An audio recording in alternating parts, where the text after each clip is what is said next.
Alhamdulillah Rabbil Alamin. Wassalatu wassalamu ala sayyidil mursalin wa ala alihi wa sahbihi ajma'in. Amma ba'd. Segala puji bagi Allah Subhanahu wa ta'ala.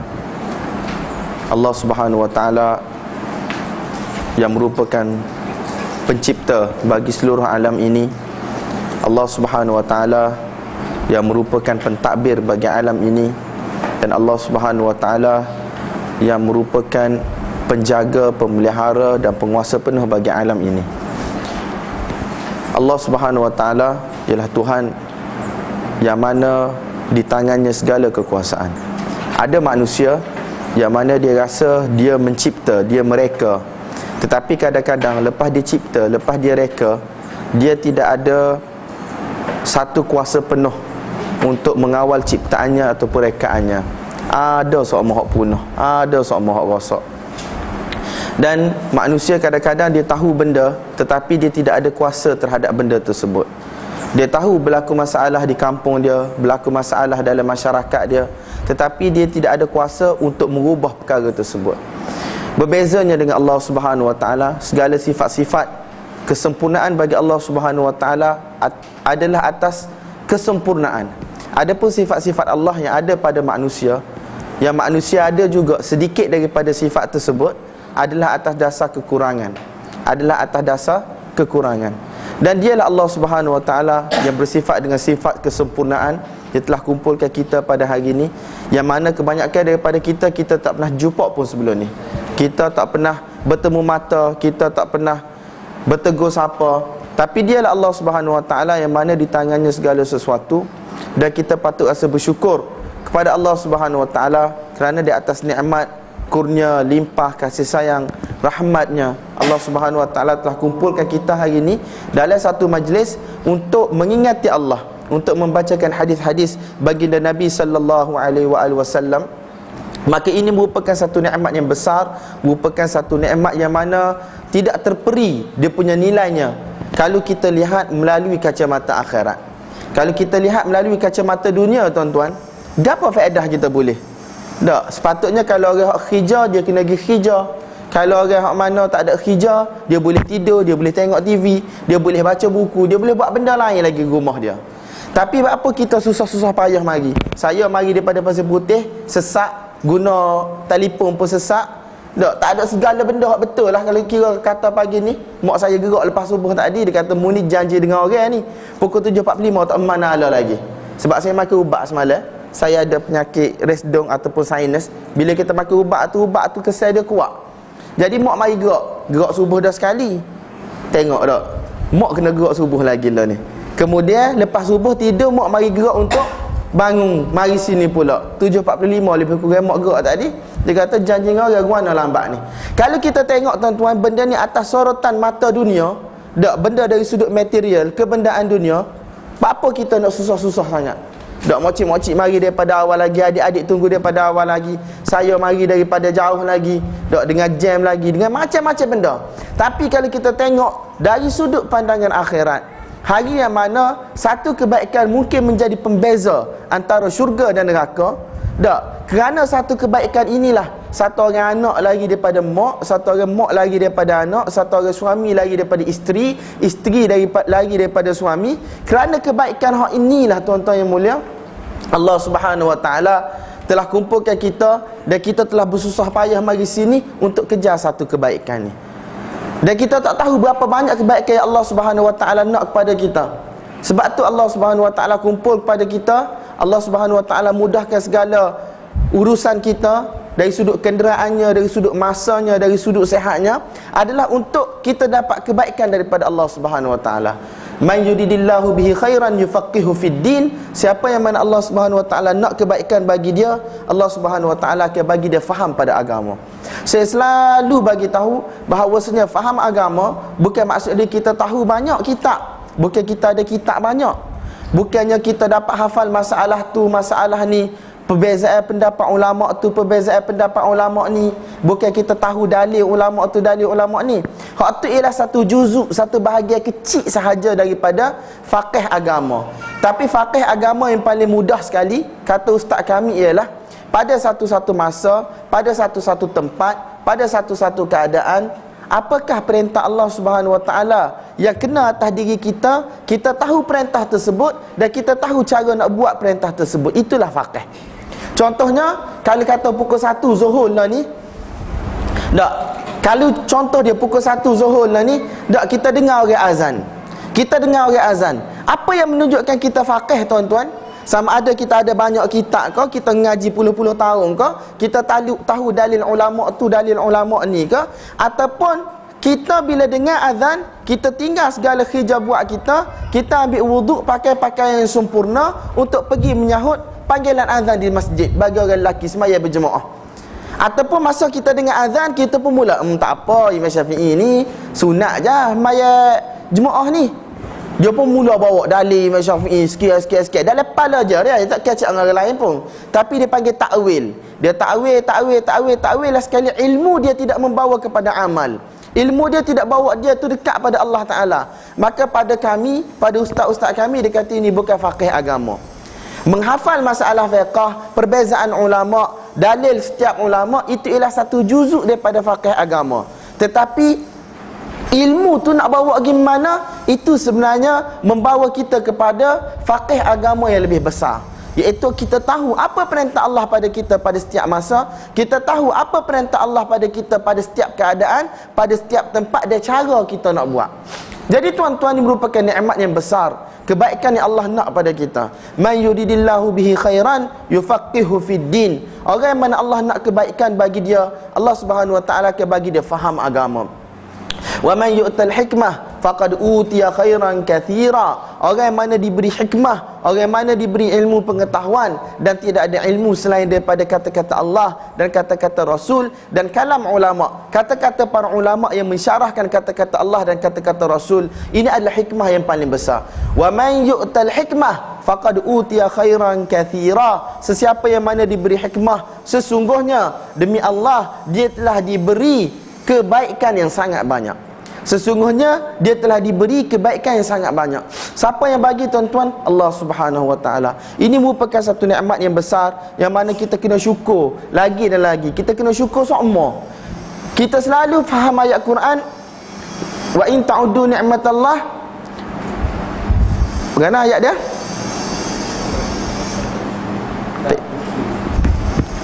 Tak nampak dah Wa in ta'uddu ni'matallah la tuhsuha. Jika kamu nak kira nikmat Allah Subhanahu Wa Taala, kamu tidak akan mampu kira. La in syakartum la azidannakum wa la in kafartum inna adzabi lasyadid. Kalaulah kamu syukur nikmat aku akan tambah lagi. Dan jika kamu kufur, ketahuilah bahawasanya azab aku adalah sangat-sangat keras, sangat-sangat pedih. Jadi kita faham ayat ni, tuan-tuan, bila kita faham dalam hal-hal keduniaan semata-mata. Kalau kita boleh gaji dak 2-3 ribu sebulan, kemudian naik gaji dak naiklah 100 tahun. Oh, kita tegak syukurnya. Supaya apa? Supaya Allah tambah lagi. Kalau boleh beli kereta buruk sebutir, syukur ada kereta buruk, Allah tambah besar pula. Dak, kalau kita boleh perluah rumah, besar rumah, syukur tak apa, Allah Ta'ala peluah pula lepas ni. Kita faham syukur ni hanya dari sudut dunia semata-mata. Tapi kita tak rajin syukur pun, tuan-tuan, ataupun kita kurang bersyukur bila benda tu melibatkan benda akhirat dan agama. Hari ni selepas satu-satu orang dia semaya, dak, lepas dia semaya fardu ke, lepas dia semaya sunat ke, ada tak terdetik dalam hati dia nak duduk 5-6 minit supaya apa? Supaya dia dapat lahirkan rasa syukur dia pada Allah Ta'ala. Ya Allah, besarnya nikmat-Mu pada aku. Dalam keadaan hari ni juta-juta manusia tak ada la ilaha illallah, tak kenal Mu. Hak ada la ilaha illallah Muhammadur Rasulullah pun tak tahu ramai mana hak tak semaya. Tak, ada orang mana semaya setahun sekali je semaya raya, ada orang jatuh semaya setiap minggu hanya sekali sahaja hari Jumaat. Tak, dalam keadaan ramai-ramai manusia ni, Mu bagi taufik pada aku. Mu bagi taufik pada aku untuk mari duduk sujud padamu, ya Allah. Dalam kesibukan aku, Mu bagi luar waktu pada aku untuk mari sujud padamu. Ya Allah, bagilah taufik pada aku, kekalkanlah taufik pada diri aku. Ya Allah, terimalah solat aku dengan penuh kekurangan ni pun. Janganlah kamu malukan pada hari kiamat. Janganlah solat aku ni dicampak balik, dilempar balik ke muka aku seumpama kain buruk dicampak dan dilemparkan. Benda ni, tuan-tuan, tak ada dalam diri kita. Banyak kita ngaji, lepas maya cung kita lagi klik. Tak Tak kira lah masalah zikir kuat, zikir slow, zikir dengan tu email, hak tu lain cerita. Hak kita sendiri ni, hak kita sendiri dengan Allah Ta'ala ni, sejauh mana perasaan kita syukur pada Allah, Allah Ta'ala bagi kita buat amal ibadat. Satu hari, satu orang mufti datang di madrasah kami, dan antara benda yang dia bagi tahu kepada kami ialah setiap kali kita buat amal ibadat, ada beberapa benda yang kita kena hadirkan dalam diri kita. Kita kena munajat, kita kena monolog, kita kena kecek, kita kena belah dengan Allah Ta'ala. Gapa dia tuan-tuan? Antaranya ialah selepas kita buat, kita kena rasa syukur pada Allah Subhanahu Wa Ta'ala. Hak ni kita kena syukur, dia belah sungguh. Serupa orang mari duit kita lah kalau budak-budak nak pergi ngaji tak. Ada rugi 1,000, ada rugi 1,500, ada rugi 500. Dak salah tu kau terima kasih lah pak cik, terima kasih lah mak cik. Dak bersungguh ucap terima kasih. Sebab apa? Sebab kita nampak benda tu dari sudut benda, kita boleh setuh pitih. Kita nampak manfaat dia. Tapi kita belah dengan Allah Ta'ala dalam masalah nikmatnya dia bagi kita boleh buat ibadat, mari sujud pada dia, baca Quran, zikir, wisdekah dan seumpamanya. Sejauh mana kita belah dengan Allah Ta'ala. Ya Allah, terima kasih banyaklah. Ya Allah, taufik daripada-Mu je aku boleh buat la haula wala quwwata illa billah. Kemudian selepas tu kita kena istighfar pada Allah Subhanahu Wa Ta'ala. Sebab apa yang Allah Ta'ala perintahkan kita buat, kita tak mampu buat dengan baik. Dak kalau semaya 5 minit, 4 minit tak tahu mana hala dah. Tengok-tengok sudah dah. Assalamualaikum, assalamualaikum. Dak kalau semaya dengan tu email, pakai ikut tu email. Tu email terlupa, kita terlupa. Tu email betul, kita betul-betul. Dak. Kemudian yang ketiga ialah kita kena hadirkan dalam diri kita supaya apa? Supaya Allah Subhanahu Wa Ta'ala tunaikan janji-janji dia pada kita melalui amal ibadat yang Allah Subhanahu Wa Ta'ala telah perintah pada kita. Banyak contoh dia tuan-tuan. Dak, antaranya contoh solat ialah pintu rezeki. Dak, wa may yattaqillah yaj'al lahu makhraja wasta'inu bis sabri was salah. Minta tolong melalui perantaraan salat dan juga sabar. Orang mana bertakwa pada Allah, Allah Ta'ala akan buka jalan untuk dia. Jadi ini janji-janji Allah bagi orang yang buat amal. Jadi kita kena minta dengan Allah supaya apa? Supaya kita mari buat amal. Kita tinggal kerja buat kita tutup kedai kita sementara. Semua benda yang kita buat dalam kehidupan dunia, Allah Ta'ala mudahkan, Allah Ta'ala berkatkan. Hari ni berapa ramai orang tak tutup kedai tuan-tuan? Sebab apa? Sebab dia takut rugi nego dia tak pergi sembahyang. Sedangkan Allah sebut dalam Quran, rijalun la tulhihim tijaratun wala bai'un an dzikrillah. Lelaki-lelaki yang mana jual beli tidak akan melalaikan mereka daripada mengingati Allah Subhanahu Wa Ta'ala. Jual beli mereka, kerja buat mereka tidak menjadikan mereka terlupa daripada tanggungjawab mereka. Jadi orang yang mana buat benda ni kerana iman, buat kerana yakin, buat kerana percaya, dia minta dengan Allah Ta'ala, ya Allah, aku tutup kedai aku kerana menyahut panggilan-Mu. Kamu jagalah aku punya perniagaan, bagilah berkat, bagilah maju dalam perniagaan. Kalau cikgu-cikgu tinggal dak kelas semata untuk pergi semaya dan seumpamanya, dak pekerja-pekerja pejabat cari waktu untuk pergi semaya dan seumpamanya, dia boleh minta dengan Allah Ta'ala supaya Allah Ta'ala sempurnakan setiap janji Allah Ta'ala. Kerja dia jadi mudah, tak serabut kepala, tak ada benda hak tak kena. Benda ni tuan-tuan ialah janji-janji Allah yang mana kita kena minta dengan Allah. Hari ni ramai daripada kita buat amal tanpa iman, tanpa ihtisab. Dia jadi apa? Dia jadi amalan ibadat ataupun adat semata-mata. Sebab tu kita akan jumpa dalam kitabul iman pun, dalam masalah puasa sebagai contoh, Nabi SAW kata, man qama ramadhana imanan wahtisaban. Dalam riwayat lain, man sama ramadhana imanan wahtisaban. Siapa yang mana mendirikan bulan Ramadan, siapa yang mana puasa pada bulan Ramadan, Allah letak apa? Nabi SAW sebut apa? Imanan wahtisaban. Apa maksud iman? Yakin bahawasanya ini adalah perintah Allah Ta'ala, ini adalah hukum hakam Allah Ta'ala. Ini perlu dibuat oleh satu orang yang mana mengaku Allah tu Tuhan dia, Nabi Muhammad sallallahu alaihi wasallam adalah rasul dia. Hak nombor 2 tu, apa Nabi sebut? Wahtisaban, iaitu dia mengharap ganjaran pahala daripada Allah Ta'ala. Benda ni hak tak ada dalam kehidupan kita. Hari ni contoh, kalau kita jalan, ustaz kita selalu bagi contoh, kalau kita nampak duri kau, reba kau, kita nampak benda-benda yang menghalang jalan, kita kuih dengan kaki kita, ataupun kita sepak di tepi jalan. Tetapi apa yang berlaku tuan-tuan?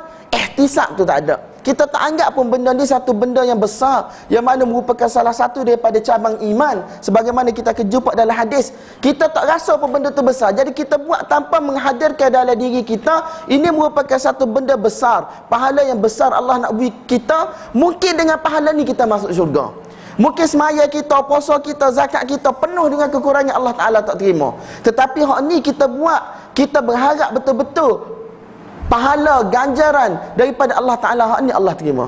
Hari ni tuan-tuan, berapa ramai di kalangan kita rasa semaya kita akan buat kita masuk syurga, zakat kita, puasa kita, haji kita, umrah kita rasa hak besar-besar ni je yang akan buat kita masuk syurga. Sebenarnya amalan kita tak ada sah pun yang akan buat kita masuk syurga. Hanya rahmat daripada Allah Ta'ala. Dan bila kata rahmat ataupun sukanya Allah Ta'ala terhadap amalan kita, kita tak tahu hak mana, hak kecil ke hak besar pada pandangan mata kita. Hak kecil ke hak besar. Mungkin kita tolong orang sedekah dengan bagi RM1, itu menyukakan Allah dan itu akan masukkan kita dalam syurga. Tapi mungkin semaya kita dak hak berjajar, hak berrakaat-rakaat tapi penuh dengan riak, penuh dengan ujub, nak menunjuk ke orang dan seumpamanya, itu akan sebabkan kita masuk dalam neraka Allah Subhanahu Wa Taala. Jadi tuan-tuan, 3 perkara. Yang pertama tadi, kita kena rasa syukur. Yang kedua, kita kena rasa istighfar. Bukan rasa, kita kena istighfar sungguh. Yang ketiga, kita yakin dengan janji Allah, minta Allah Ta'ala sempurnakan janji dia. Dan yang keempat, kita minta Allah Subhanahu Wa Taala bagi satu benda yang sangat penting, iaitu untuk istiqamah. Kata para ulama, al-istiqamatu khairun min alfi karamah. Istiqamah itu lebih baik daripada 1000 keramat. Sebab nak buat istiqamah ni bukan benda mudah tuan-tuan. Hari ni kita mari naik syekh tak tahu mana, kita semaya sampai 12 rakaat tahajud. Patu tahun depan tu pula kali jumpa 12 rakaat.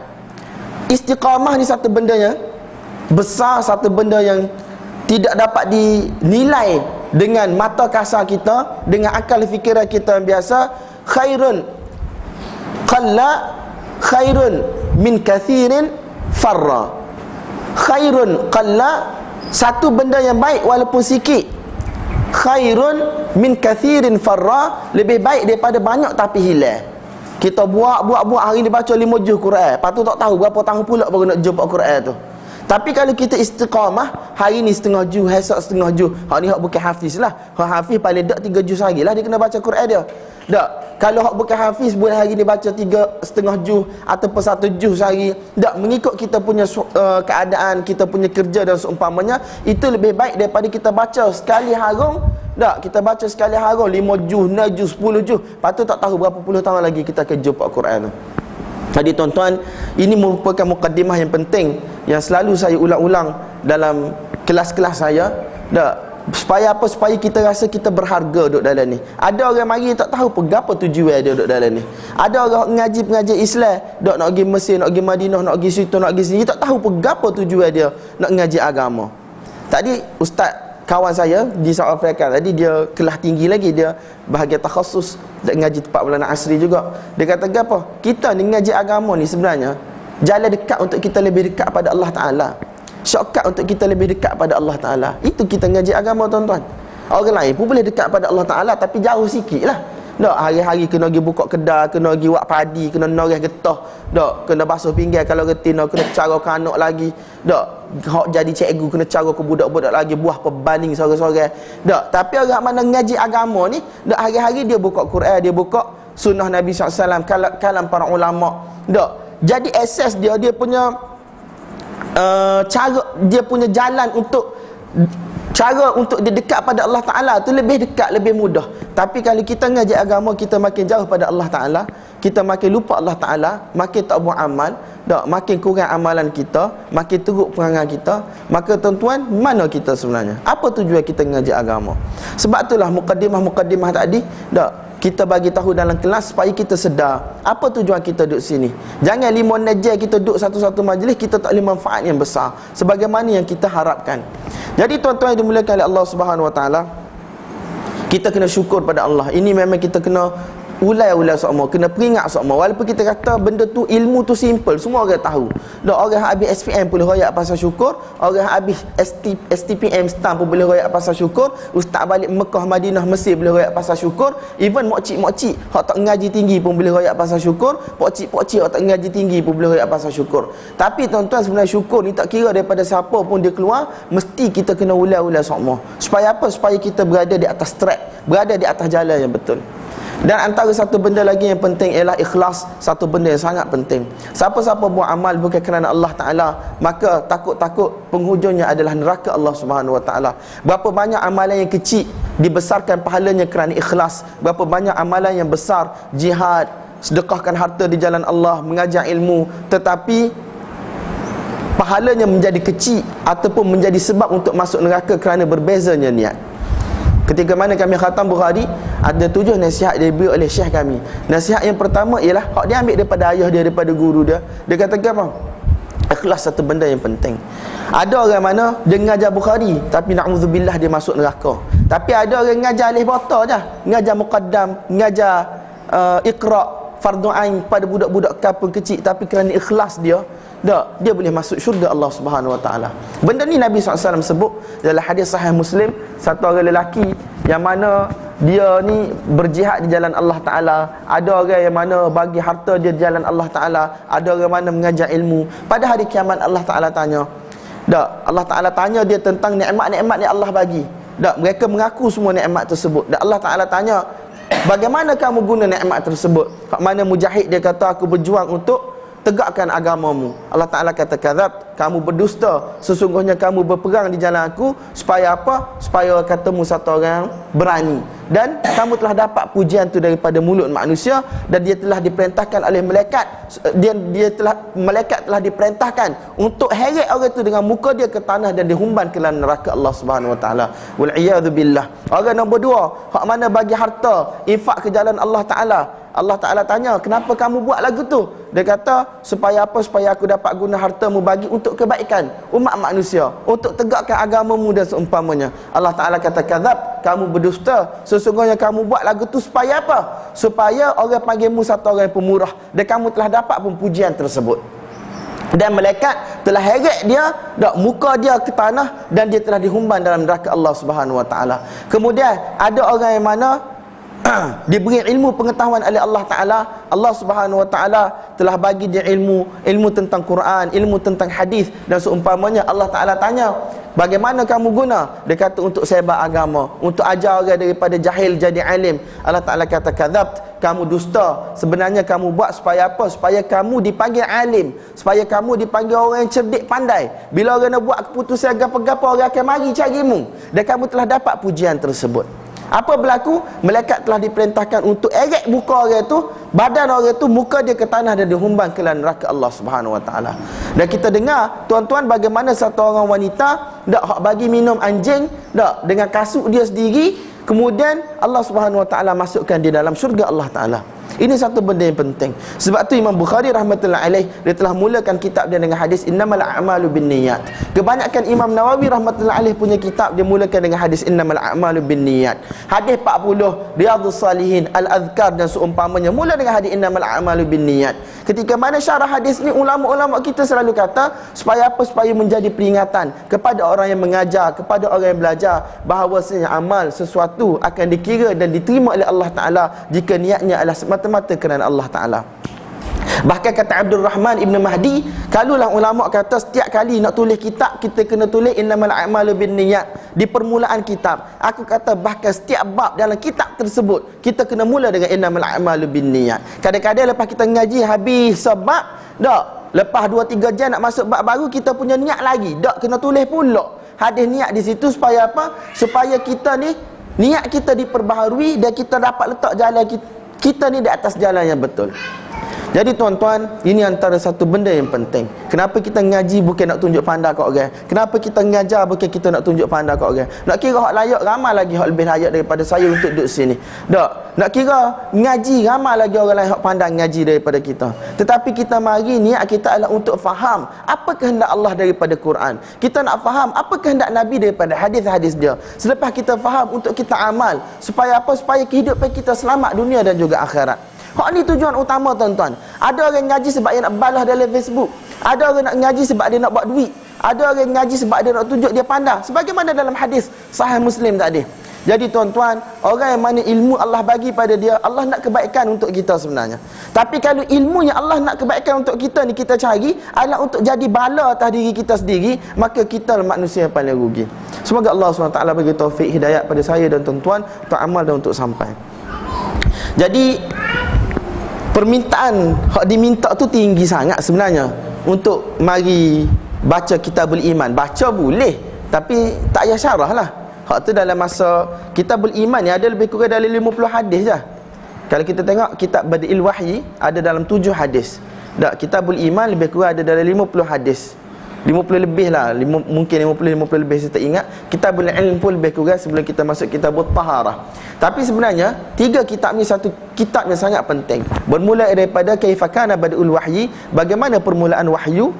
Ada dalam 7 hadis Imam Bukhari rahmatullahi alaihi bawa. Kemudian kitabul iman, ada lebih kurang dalam 50 hadis. Kemudian ada kitabul ilm, lebih kurang dalam 50 hadis. Barulah kita masuk kitabut taharah.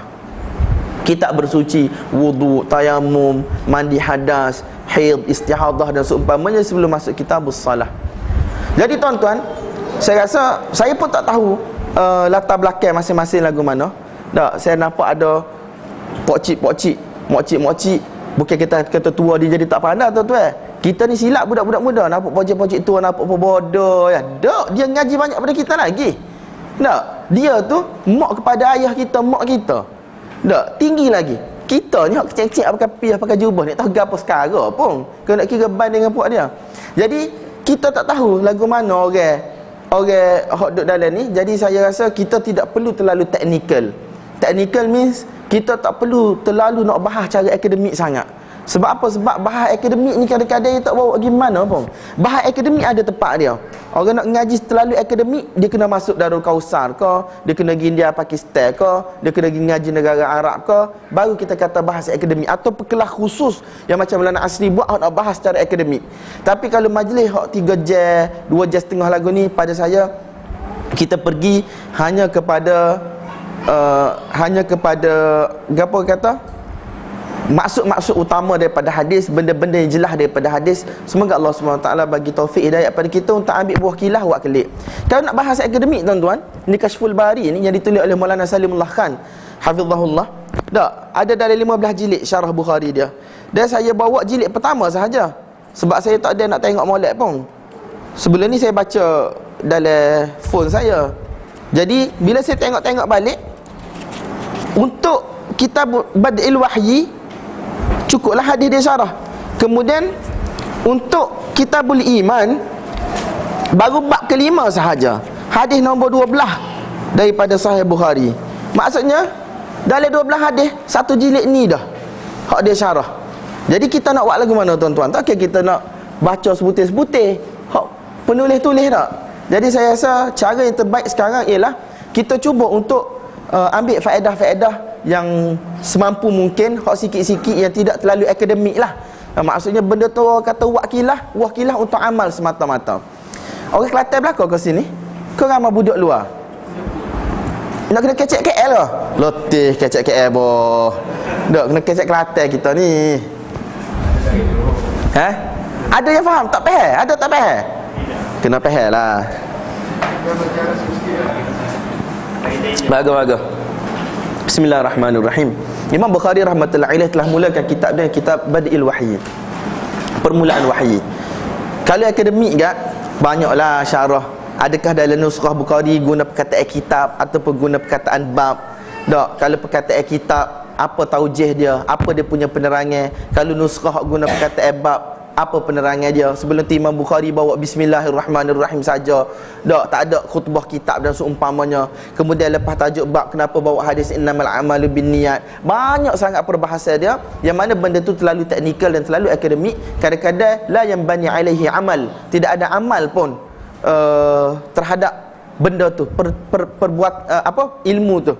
Kata ustaz-ustaz kami, dia benda tu bukan tak ada faedah langsung. Kita kata ada faedah. Iaitu dia mengajar kita untuk berfikir secara kritis, untuk berfikir secara dalam, bagaimana nak memahami ilmu para ulama, cara ulama menulis dan seumpamanya. Tapi min haitsul amal, dari sudut amal tak ada gapo pun boleh buat tuan-tuan. La yang bani alaihi amal. Ilmu semata-mata ilmu yang mana kita tahu boleh kenyai kita punya minda, kita punya thirst of knowledge tu, kita punya kedahagaan ilmu tu, kita boleh hilangkan kedahagaan tersebut. Tapi min haitsul amal la yanbani alaihi syai'.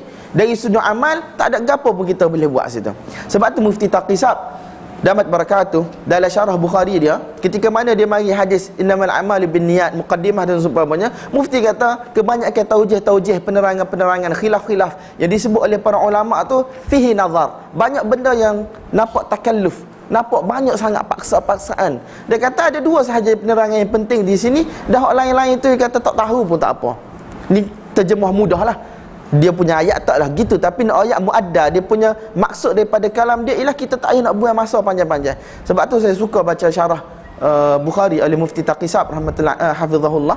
Dah ada banyak benda-benda yang mana pada saya benda hak dia tinggal, hak ulama-ulama dulu sebut tu benda yang mana dari sudut amal tak penting sangat.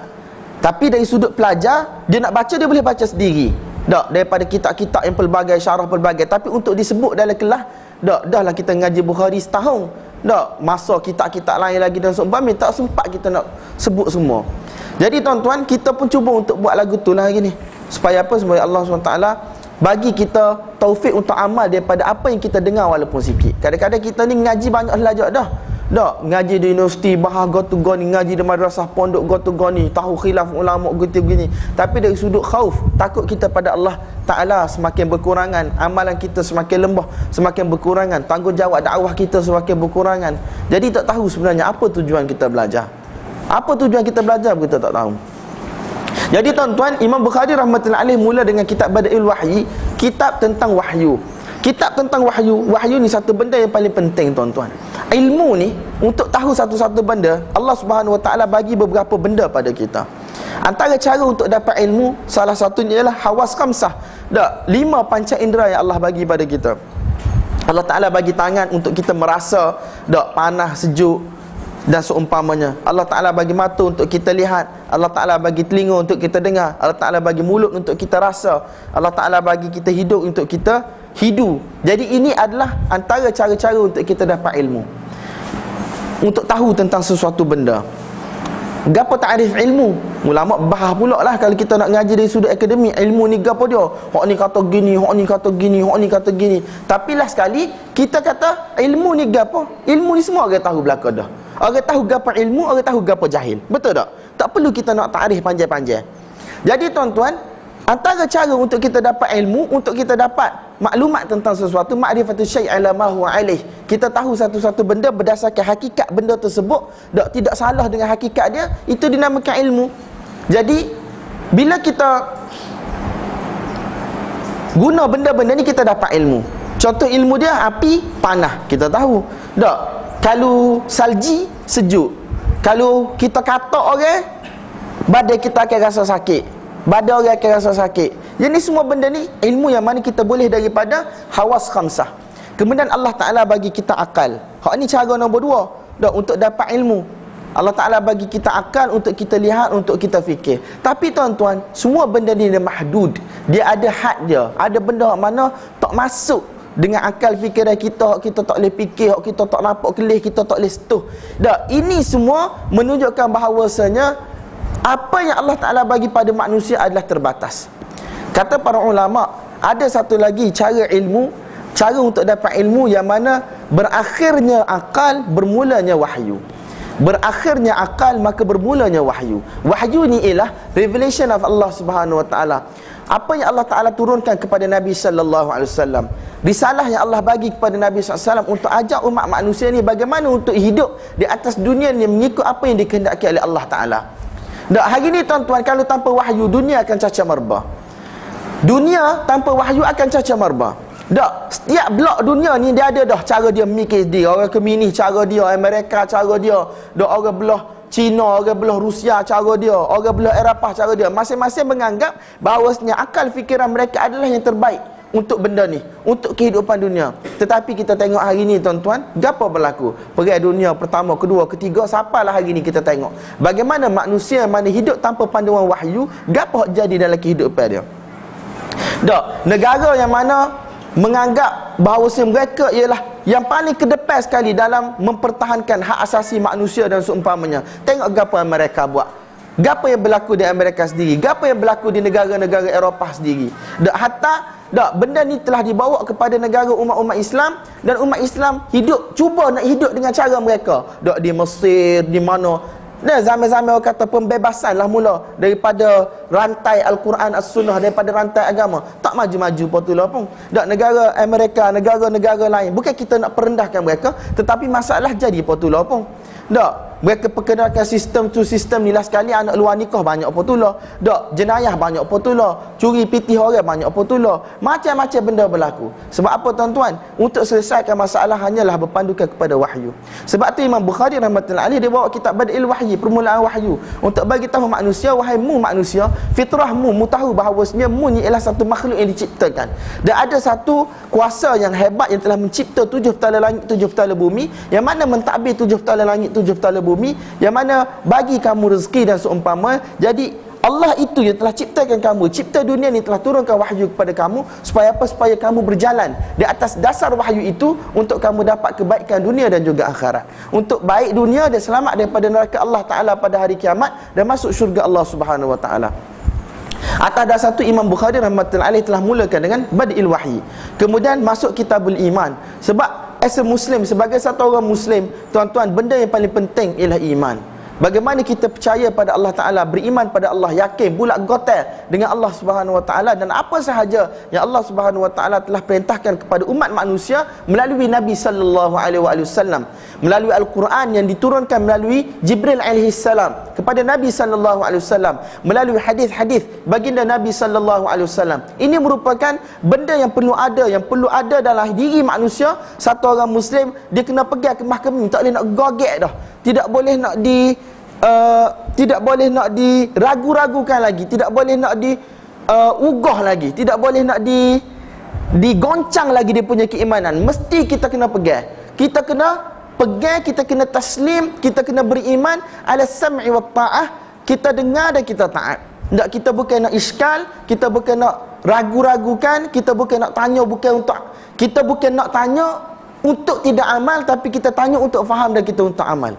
Jadi tuan-tuan, sebab tu dalam hadis-hadis kalau kita tengok Mufti Taqisab damat barakatuh, dia kata apa? Kebanyakan soalan-soalan sahabat radhiyallahu taala anhum, dia akan tanya Nabi bagaimana nak buat, apa perlu buat, tapi dia tak pernah tanya kenapa perlu buat gini. Ya Rasulullah, tak, apabila kami berada dalam keadaan sekian-sekian, bagaimana kami perlu buat, apa perlu kami buat, tapi kenapa kami kena buat, hak tu hampir tak jumpa lah, dia kata. Hatta ketika mana nak berlaku peperangan Badar, Nabi SAW nak berhenti di satu tempat. Kemudian satu orang sahabat dia tanya, ya Rasulullah, adakah mu pilih tempat ni kerana wahyu ataupun kerana pendapat peribadi?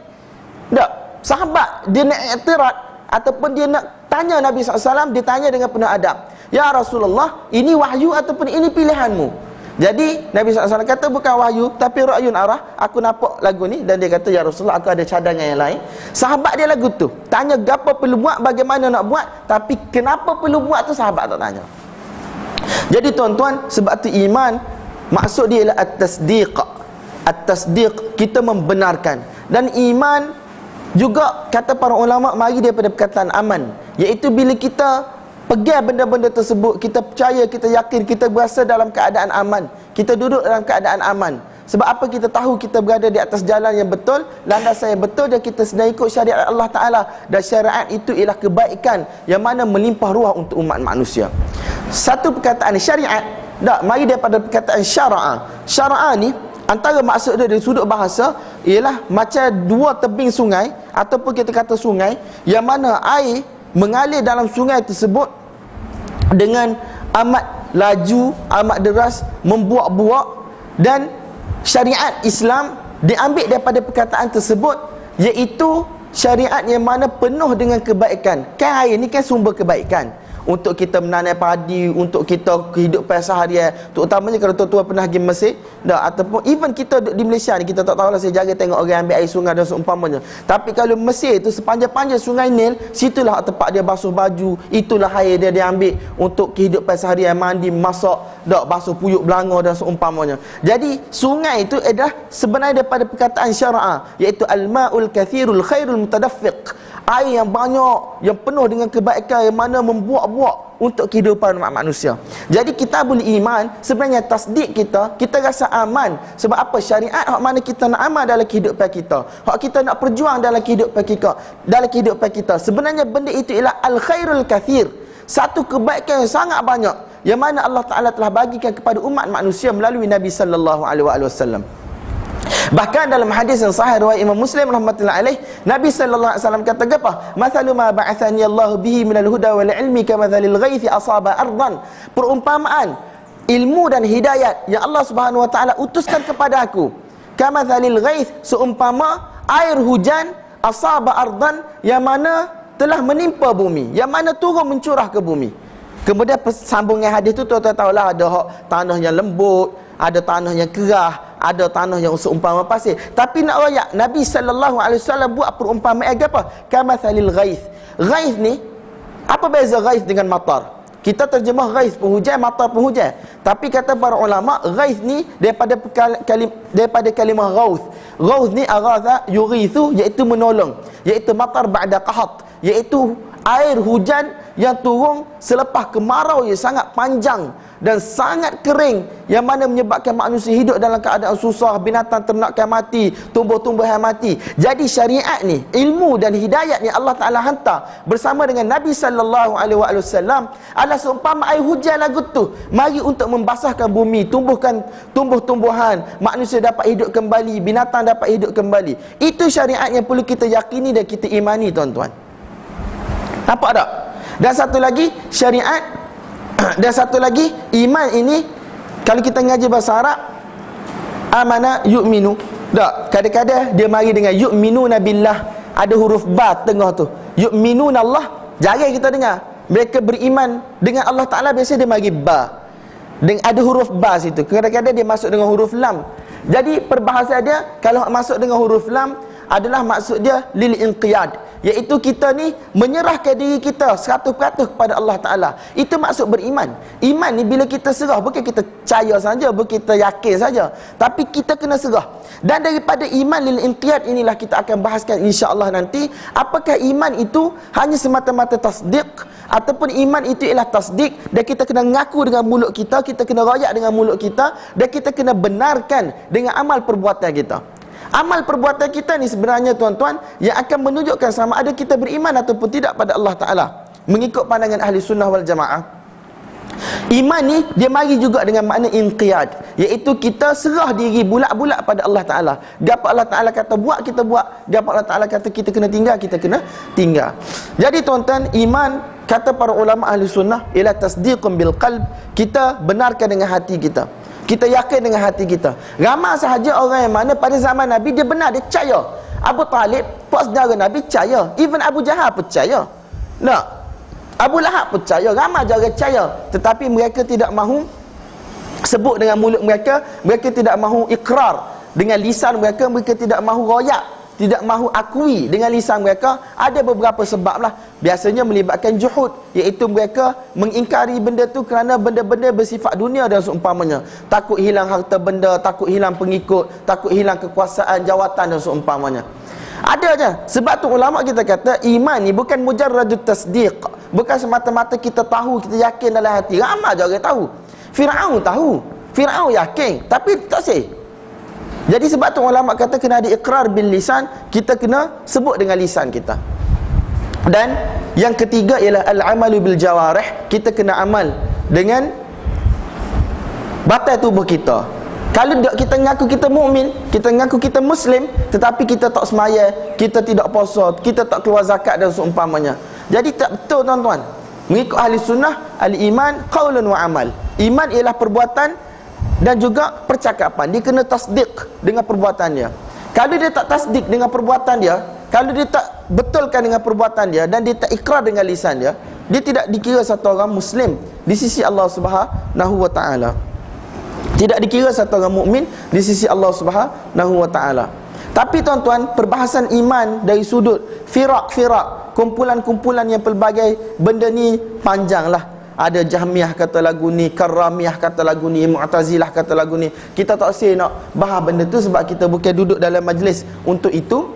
Jadi sebenarnya yang paling mudah sekali kita bahaskan hanya dari sudut ahli sunnah wal jamaah, iaitu al-iman qaulun wa amal. Iman ni adalah kita kena tasdik dalam hati, kita percaya, kemudian kita iyakan dengan mulut kita melalui lafaz syahadah, asyhadu an la ilaha illallah wa asyhadu anna Muhammadar Rasulullah. kemudian amal, kita kena buktikan dengan amal. Al-iman ma waqara fil qalbi wa saddaqahu al-amal.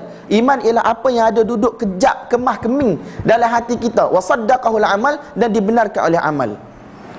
Cuma tuan-tuan, bila kita kata amal adalah syarat iman ataupun rukun iman, kita kena faham bahawasanya ahli sunnah dia tidak mengkafirkan orang yang melakukan dosa besar. Dan ahli sunnah secara umumnya dia tidak mengkafirkan orang yang mana meninggalkan amalan sekali-sekala. Tetapi jika orang yang mana meninggalkan jinsul amal, tak buat amal langsung, tak, sepanjang mana dia jadi orang Islam, tak, dia mukallaf, dia tahu semaya wajib, puasa wajib, zakat wajib, tak, buat haji wajib, tapi dia tak buat langsung. Tapi dia kata aku Islam, mukmin, la ilaha illallah Muhammadur Rasulullah. Adakah dia mukmin? Adakah dia muslim? Benda tu ada khilaf di kalangan ulama, dan jumhur salaf mereka mengatakan orang yang mana meninggalkan jinsul amal, tak buat amal langsung, dia boleh dikira sebagai kafir. Perbahasan panjang tuan-tuan. Benda ni ada khilaf di kalangan ahli hadis dan juga di kalangan fuqaha mutakallimin. Saya tak saya bahas ini. Tapi contoh dia tuan-tuan, tak, khilaf ni memang berlaku daripada dulu. Kalau tuan-tuan baca syarah hadis innamal a'malu binniyat, kemudian hadis bunyal Islam ala khams oleh Al-Hafidh Ibn Rajab Al-Hambali dalam kitab dia Jami'ul Ulum wal Hikam tu, tuan-tuan akan nampak khilaf yang dibawa oleh para ulama. Ada setengah amalan ulama kata kalau orang tu tak buat langsung macam semaya, salaf kata kafir. Tak, kalau setengah amalan-amalan lain mungkin lagi ada khilaf di kalangan para ulama sama ada kafir ataupun tidak. Tapi nak rakyat bahawasanya amal itu ialah salah satu juzuk daripada iman, benda tu ada perbahasannya di kalangan salaf.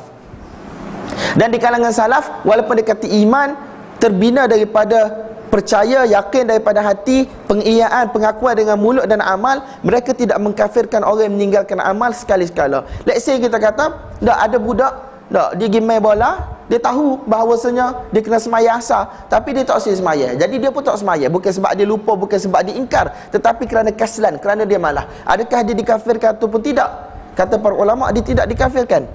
Tak, walaupun dia tinggal semaya. Maksud tarikus salah, orang yang mana meninggalkan solat itu kafir. Kata para ulama ialah orang yang mana meninggalkan solat itu, orang yang mana meninggalkan jinsul amal, maksudnya tak semaya langsung. Walaupun orang suruh dia semaya, dia tak semaya. Walaupun orang bagi tahu ancaman pun dia tak semaya juga. Walaupun orang masuk ke dia dalam penjara, tak, suruh dia taubat, suruh dia semaya pun dia tak juga. Tapi dia kata aku percaya semaya wajib, tapi aku tak sah. Orang hak lagu ni ulama khilaf. Sebahagian besar salah mereka kata orang itu kafir. Tapi kita kena ingat, kita jangan mudah mengkafirkan orang lain. Dan al-iman yazid wa yanqus, iman itu meningkat dan iman itu juga menurun. Meningkat dengan taat, menurun dengan maksiat. Setengah ulama kata iman ni dia solid, dia tidak akan meningkat, dia tidak akan menurun. Tak, antaranya Imam Abu Hanifah rahmatullahi alaih. Sebab apa dia kata? Sama ada percaya ataupun tidak, sama ada kita yakin ataupun tak yakin. Jadi al-iman la yaqbalu ziyadata wan nuqsan, tidak menerima peningkatan atau penurunan min hadhihi al-haythiyah, daripada sudut ni. Dia kata aslut tasdiq, aslul i'tiqad, dia punya hak asal sama ada beriman Allah ada ataupun Allah tak ada. Dua tu je, dia tak boleh dah nak jadi beriman ataupun kurang beriman. Min haythu aslut tasdiq, dari sudut kita yakin beriman Allah ada Allah tak ada. Hak tu je kata Abu Hanifah, sama ada beriman ataupun tidak. Adapun ahli sunnah, Imam Abu Hanifah rahmatullahi alaih ahli sunnah, cuma kata para ulama khilaf dia tu hanya dari sudut kita menyampaikan pemilihan ayat untuk kita cerita benda tersebut. Tetapi sebenarnya maksud mereka tu sama. Bila kita kata al-iman yazid wa yanqus, ialah iman tu dia ada rasa kekuatan dia ataupun kekurangan dia, supaya kita takut. Tak, takut ke hatu, tak takut ke hatu, dia ada dua je, takut ke hatu ataupun tak takut. Tapi hak sama-sama takut tu pun dia ada beza darjah dia. Betul tak? Sama-sama takut ni 4-5 orang jalan dalam hutan, dok tengok pokok mesu besar tak. Ada orang takut siapa dia pegang, dok punggung kawan dia tu halik belakang nak eret. Ada orang takut dia gitu-gitu je, biasa-biasa je. Takut ke tak? Dua-dua takut. Betul tak? Dua-dua takut, tetapi darjah takut tu beza.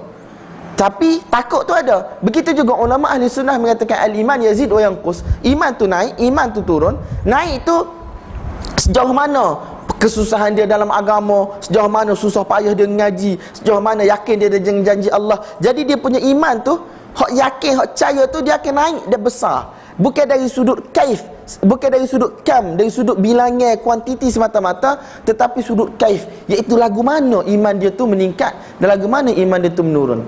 Tak serupa tuan-tuan iman tuan-tuan dengan iman Abu Bakar radhiyallahu ta'ala anhu.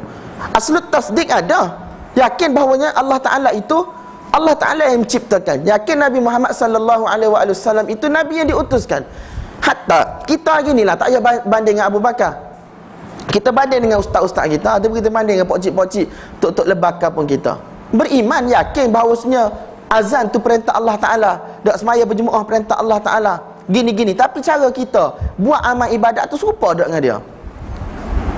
Anta'budallah ka'annaka tarah fa in lam takun tarah fa innahu yarak. Kamu sembah Allah Ta'ala seolah-olah mu tengok Allah Ta'ala, ataupun kalau mu tak boleh tengok Allah Ta'ala, sekurang-kurangnya kamu hadirkan dalam hati kamu bahawasanya Allah Ta'ala tengok kamu.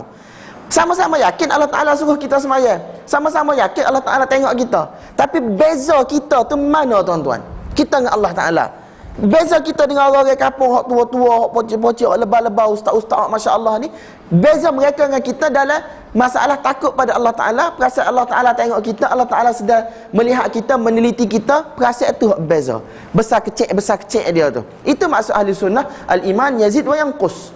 Aslul i'tiqad memang kita tak nafikan, serupa belaka. Sebab tu kata ulama perbahasan ni khilaf lafzi, iaitu beza cara nak sebut, ayat nak sebut, tapi dari sudut muadda, dari sudut maksud, dari sudut isi, intipati serupa saja. Kemudian setengah ulama kata, kenapa para ulama sebut lagu tu? Imam Abu Nifah kata al-iman ialah at-tasdiq. At-tasdiq semata-mata. Katanya sebab mereka berhadapan dengan golongan khawarij yang mana mengkafirkan orang yang meninggalkan amal. Jadi mereka terpaksa counter balik khawarij punya kenyataan, orang yang mana buat dosa kecil ataupun buat dosa besar kafir lalu. Orang nipu sikit kafir, orang gini sikit kafir, orang gini sikit kafir. Jadi dia nak counter benda tu. Jadi dia kata al-iman, aslul iman ialah at-tasdiq. Kita yakin, kita beriman pada Allah Ta'ala. Kalau tak, orang yang mana buat dosa kita tidak akan kafirkan. Dan orang kata ahlul hadis yang mana kata al-iman yazid wa yanqus. Kemudian iman ni pula amal itulah salah satu rukun ataupun syarat daripada iman, ataupun sebahagian daripada iman. Sebab mereka berhadapan dengan golongan murji'ah yang mana kata la yadurru ma'al imani ma'siyah, dan maksiat tidak akan memberi sebarang mudarat dah bagi orang yang beriman. Wala yanfa'u ma'al kufri amal, dan tidak akan memberi sebarang manfaat amal bagi orang kafir. Jadi mereka duduk dengan satu kumpulan yang ekstrim lagi. Tak, sekurang-kurangnya dia kata kita beriman dah, tak apalah tak semaya bel pun mukmin masuk syurga belaka.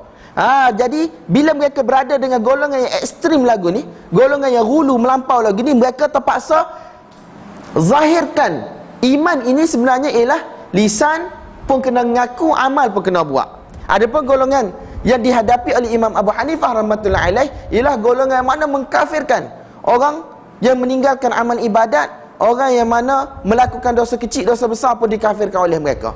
Jadi tuan-tuan, untuk lawan ekstrim-ekstrim ini, maka mereka telah bercakap dengan bahasa yang paling sesuai dengan kehendak semasa pada waktu tersebut. Sebab tu kata para ulama, khilaf sebenarnya adalah khilaf yang lafzi.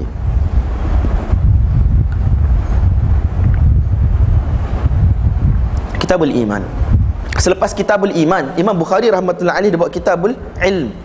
Sebab apa? Selepas iman, amal tu benda yang paling penting.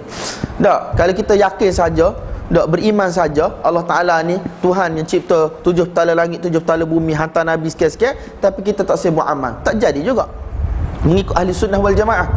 Kemudian tuan-tuan, untuk amal, ilmu ni benda sangat penting. Bahkan Imam Bukhari rahmatullahi alaih dia telah buat satu bab, tajuk dia Bab al-ilm qabla qaulin wa amal.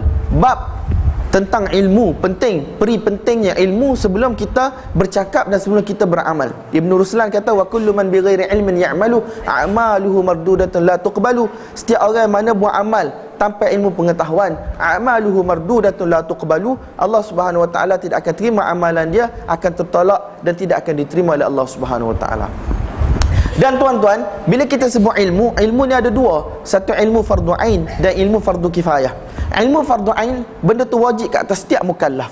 Orang yang mana telah cukup syarat, baligh, berakal sampai dakwah dan seumpamanya, maka wajib ke atas dia untuk tahu benda-benda bersifat fardu ain ke atas diri dia. Dalam masalah fardu ain, tuan-tuan, semua orang dia kena jadi ustaz belaka. Saya selalu bagi tahu, dalam masalah fardu ain semua orang kena jadi ustaz belaka. Dalam masalah ilmu yang kedua yang kita namakan sebagai fardu kifayah, hak ni nama lagi fardu kifayah. Ada satu kumpulan, cukup bilangan orang untuk laksanakan benda tu, maka semua selamat daripada dosa. Kalau dalam satu kampung ada 1000 orang, dah ada orang tina, ada orang jantan, 1000 orang, cukup tak seorang ustaz dalam kampung tersebut? Kalau cukup, tak ada masalah. Kalau tak cukup, sekampung dosa, tuan-tuan. Menjadi tanggungjawab orang kampung tu untuk wujudkan lagi ustaz sekira-kiranya fardu kifayah akan terlaksana di tempat tersebut. Kita selalu kata fardu kifayah ni sebahagian orang buat, maka semua selamat, tak ada dosa belaka. Tak, sebenarnya fardu kifayah ialah apabila satu bilangan taqumu bihim al-kifayah. Kifayah itu dapat terlaksana dengan bilangan itu, maka selamat.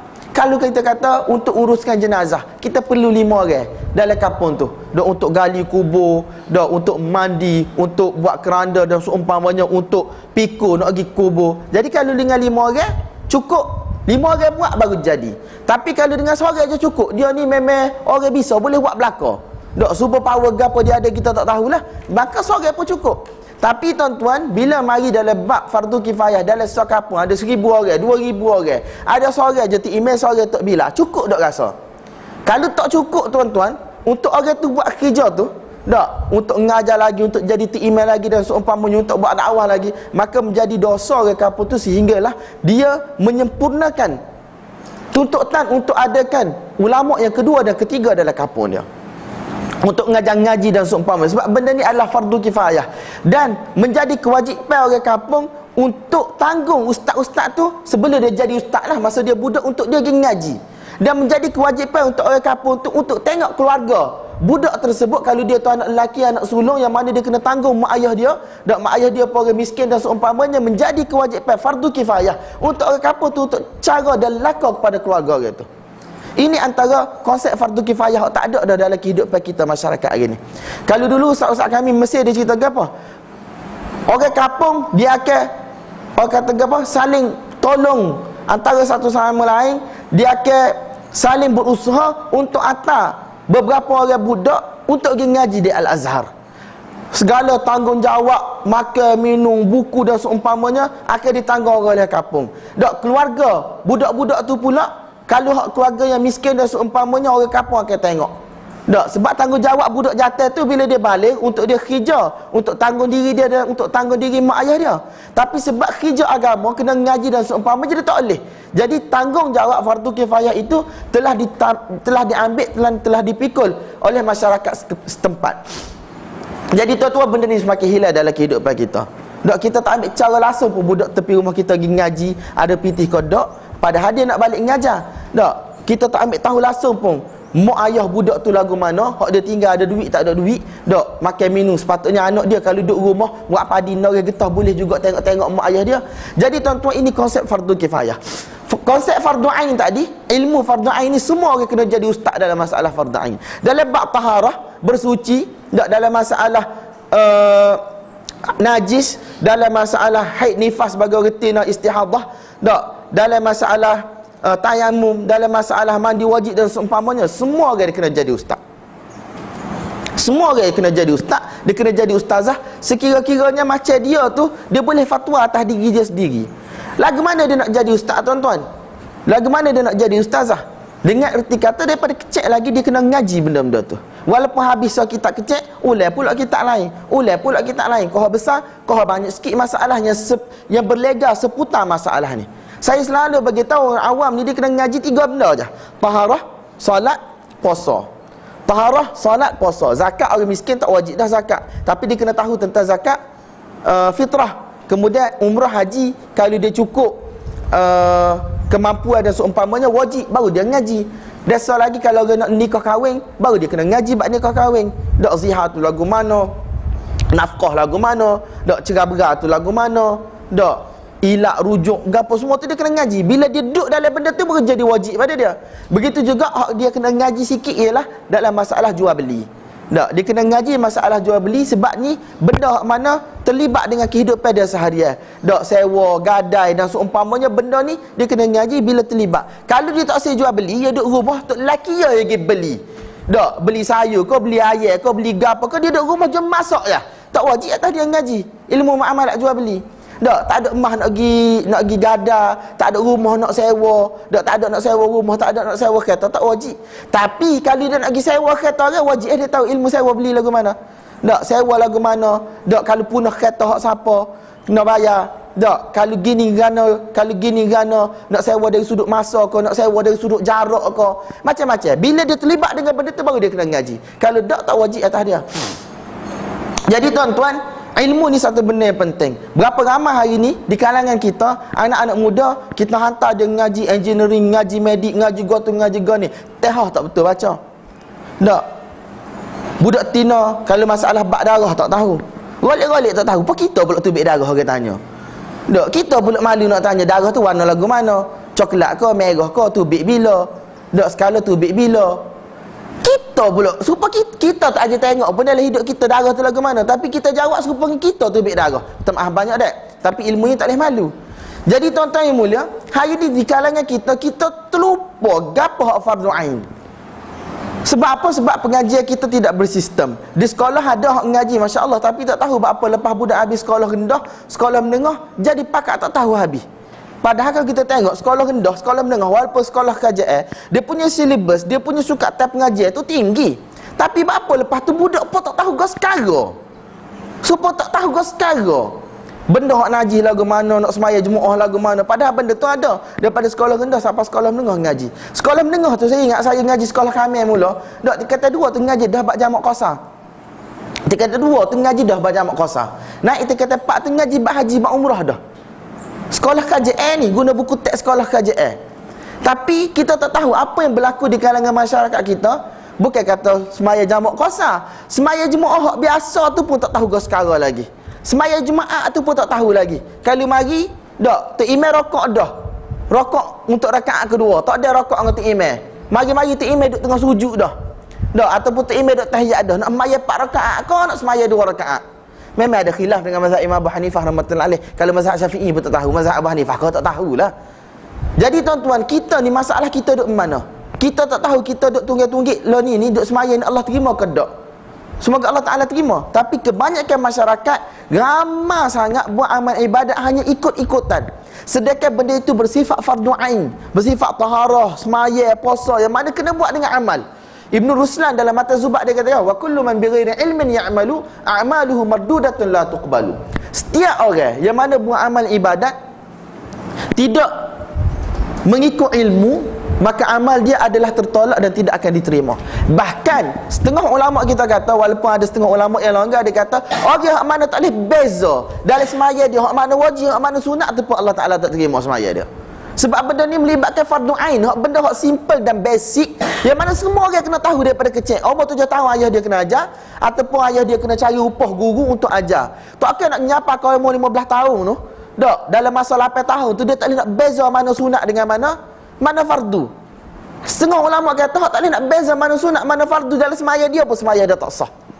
Sebab dia tak tahu gapo dia buat. Walaupun setengah ulama lain kata untuk memudahkan orang awam, tak tahu mana sunat mana fardu pun tak apa, asalkan dia buat ikut tertib flow dia betul. Jangan duk tukar takir, jangan rokok dulu baru, jangan sujud dulu baru nak rokok. Tak, selagi tak tukar takir tak apa. Tapi tuan-tuan, kalau kita nak hak mudah lagu ni sama, siapa bila orang awam nak jadi orang awam? Sedangkan patut daripada umur 7 tahun lagi dia kena membayar. Dia kena tahu hak mana sunat, dia nak kena tahu hak mana rukun. Sebab apa tuan-tuan?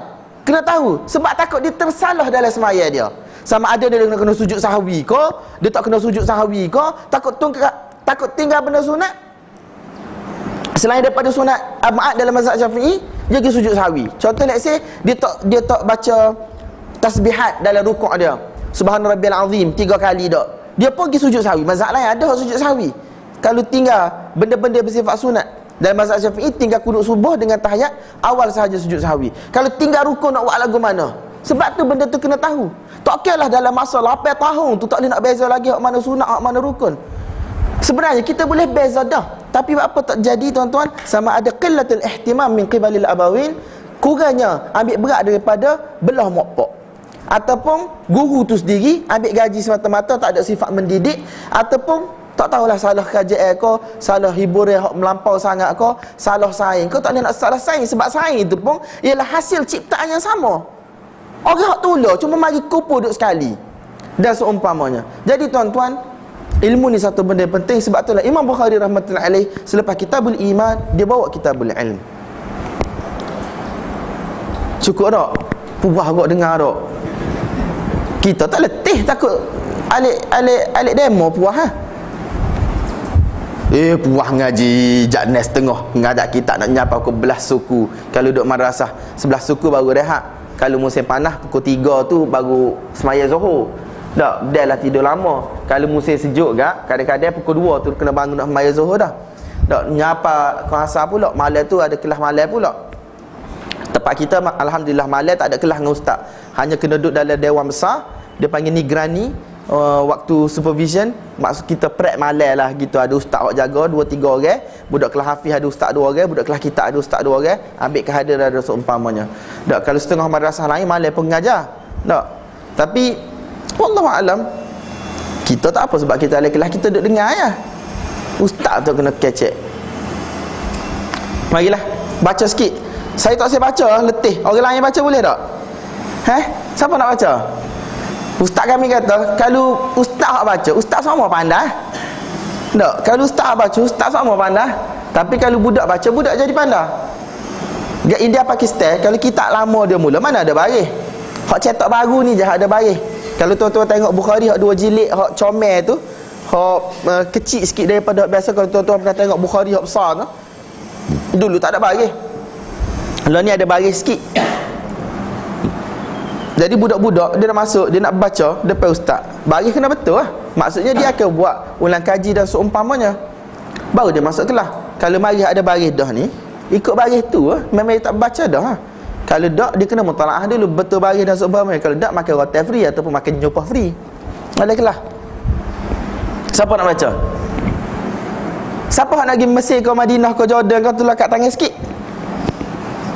Hak kata sini ni persediaan nak pergi ke luar negara ni. Ada? Kita kata tak ada seorang abuk. Dah mari buat gapo duduk sini ramai-ramai ni? Dah budak-budak luar-luar jauh-jauh ni mari buat gapo sini? Persediaan juga ke tak? Tak. Dah? Memang ngaji sini? Cuti. Tak, cuti tu daripada gapo nak pergi ke mana selepas ni? Cuti Sam. Insya-Allah, barakallahu fikum. Lepas tu siapa nak baca? Mari ya baca. Sikit duduk tepi ni tak apa. Ambil mic ni. Baca saja boleh tak? Kita baca saja, kita syarah sikit-sikit lah. Bukan saya nak mengajar Bukhari supaya dengan di madrasah dia, saya tak layak pun untuk itu. Dah tak ada kemampuan pun. Bismillahirrahmanirrahim. Kita ambil berkat sikit. Kitabul Iman. Bab qaulin Nabi sallallahu alaihi wasallam, bunyal Islam ala khams. Ustaz kau mau berhenti sini kah? Ya wi cadangan Kitabul Iman ni. Ke mana? Baru tak start asal lagi Bukhari. Bukhari start bab tak salah. Guna dah Kitabul Iman belum? Sebab saya ingat kau mula-mula tu saya nak buat Kitabul Riqaq. Saya kalau kitab-kitab hadis ni saya lebih suka benda-benda bersifat kitabul adab, bab adab, kitabul riqaq, pembersihan hati, kitabul zuhud dan seumpamanya. Sebab kadang-kadang kita ni akademik banyak lajak tuan-tuan, ngaji banyak lajak, kita tak ada benda tu. Masa kami ngaji hujung-hujung tahun dah ada banyak puluh muka, kat 80 muka lagi nak habis. Bukhari thalith, Bukhari nombor 3, Maulana Zakaria Saisab damat berkatuh masa dia ngajar kita. Kitabul adab, kita dalam kitabul adab, kitabul zuhud, kitabul riqaq, banyak hadis berulang dah daripada awal tu berulang. Cuma Imam Bukhari letak pula sebab tajuk-tajuk bab ataupun isi-isi ataupun kandungan-kandungan yang ingin dikemukakan ataupun diketengahkan oleh Imam Bukhari rahmatullahi alaih. Budak-budak yang setahun dia ngaji jadi malah Bahkan kadang-kadang, bukan kadang-kadang, memang confirm dah hadis-hadis tu kita jumpa dah dalam Mishkat sebelum ni, tahun sebelum ni. Jadi benda tu macam pengulangan bagi mereka. Dia kata, ustaz riwayatan lah. Kan 2 minggu lagi kelas nak habis dah, sabak nak habis dah. Sabak maksud dia lesson, kelas. Sabak nak habis dah. Jadi dalam 2 minggu lagi banyak lagi kitab lain hak nak kena perhabis ada sampai 70 muka 80 muka, bukan muka kecil gini. Dia guna hak cetak Quran besar, hak tu email waktu tarawih tu. Dia tak adalah besar sangat tapi besar jugalah kalau kita buka kan. Jadi ustaz kata apa? Aib Syekh. Aib kalau kitabul adab, kitabul zuhud, kitabul riqaq, benda ni baca sahaja riwayatan. Sebab manusia anggap kita baca saja sebab kita faham, kita nampak benda tu mudah, tak ada khilaf panjang. Jadi kita pun just mururul kiram. Kita just lalu baca gitu sepintas lalu. Bahkan kata Syekh Zakaria Sab rahmatullah alaih, Maulana Zakaria dia kata bahkan sebenarnya hak tu hak penting untuk kita baca dan untuk kita syarah dan untuk kita bagi peringatan.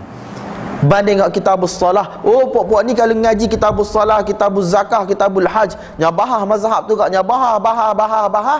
Dak dalil orang tu, dalil orang ni, hak mana kuat, hak mana lemah. Tapi bila sampai kitabuz zuhud, kitabul adab, kitabul riqaq, dak tentang hari kiamat, sifat syurga, sifat neraka dan seumpamanya, kita pun mai laju baca tak tahu ke sekarang dah gapo dalam tu. Jadi tuan-tuan, tak boleh. Benda yang paling penting sekali adab dalam hidup kita. Adab bagaimana kehidupan kita di dunia, terutamanya orang ngaji agama, dia nak habis dah ngaji, tak tahu dia nak kerja dengan siapa, dak kerja nak panggil dia kerja ke dak, dia ada tempat nak kerja ke dak, dia nyesal dia ngaji agama puluh-puluh tahun sebelum ni, bagaimana dia nak uruskan kehidupan, dia nak tengok rumah orang lain besar, dia pun nak rumah besar, dia nak tengok kereta orang besar, dia nak kereta besar. Dak sebenarnya ulama-ulama susun kitab-kitab tu dak alik belakang, tak ada nilai dia sebab dia tuan-tuan. Cuba tuan-tuan baca kitabur riqaq. Kalau rasa tak jerit tu tak tahu baca kitabur riqaq. Dalam Sahih Bukhari sendiri pun, Sahih Bukhari ni syarat dia kerah dah. Jadi hadis hak nak lepas masuk tu pun banyak dah. Kalau baca orang lain kau lembut lagi hati, macam Tirmizi sanad dia kau longgar, syarat dia kau longgar. Jadi banyak lagi hadis-hadis hak boleh masuk duk dalam tu. Hak setara Bukhari hak kerah ni pun syarat dia tu bila kita baca tu seumpama kita ditumbuk-tumbuk dah, supaya kita, seumpama kita ditampar-tampar dah, kita tak sedar selama kini gapo dia kita duk buat dalam kehidupan dunia kita hari ni.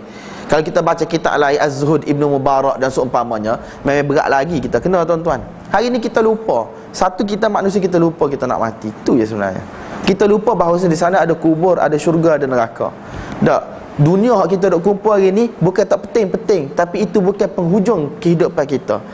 Manusia ni kalau nak kira dunia dia tuan-tuan, tak, Nabi rakyat dah kalau ada satu lembah daripada emas, tak, dia nak nombor 2. Ada 2 lembah dah, dia nak nombor 3. Bila dia akan berhenti hatta yamla'a jawfahu turab, sehingga mana tanah ni akan memenuhi perut dia. Baru dia sedar. Alhaakumut takatsur hatta zurtumul maqabir. Sifat saling nak banyak, nak berlomba-lomba ni akan melalaikan kamu. Hatta bila, sampai bila? Zurtumul maqabir, sehingga kamu dipaksa bawa pergi kubur tu. Tak, baru kamu akan berhenti. Ada tuan-tuan kitabuz zuhud, kitabur riqaq, kitabul adab. Ini antara benda-benda yang penting dalam semua kitab-kitab hadis. Even Imam Abu Daud rahmatullah alaih, di hujung-hujung Sunan Abu Daud pun dia bawa kitabul adab dan seumpamanya. Imam Tirmizi rahmatullah alaih, dak hujung-hujung kitab dia bawa kitabul adab. Imam Muslim rahmatullah alaih, kebanyakan ulama-ulama dia akan akhiri dengan benda ni. Sebab apa tujuan sebenarnya kita ngaji tuan-tuan? Adakah untuk tahu khilaf itu ini? Last sekali kita tak tahu mana kita nak pergi. Hari ni ramai orang ngaji, dak nak jumpa Allah Taala, nak ikut jalan Nabi, tapi jalan dia tak tahulah mana. Bukan masalah ilmu tu sahih tak sahih, hak tu sah benda dah. Tapi hak jumpa ilmu sahih ni pun tak siapa-siapa juga. Tak tahu mana tuan-tuan. Sebab dia mungkin kerana kita terlalu memberi penekanan kepada perbahasan yang bersifat akademik sampai kita terlupa sebenarnya kita ni gapo tujuan kita mari, gapo tujuan maksud daripada ilmu. Ada sekawan saya royak, ustaz kami kata dia kata gapo kita ni bahas ilmu sahih ni banyak dah. Hak ni sahih, tapi siapa nak bahas ilmu amalan sahih di kalangan kita? Dah ada dia duduk pagi tu sarapan pagi kedai kopi dengan saya dia tahajud semalam banyak mana dah. Bukan dari sudut nak berbangga, nak expose disclosure kita punya amalan dak. Kita nak saling memperingati. Quran maring habis dah kau 3 juz kalau sama-sama puak hafiz lah. Habis dah kau Quran 3 juz. Baca maring.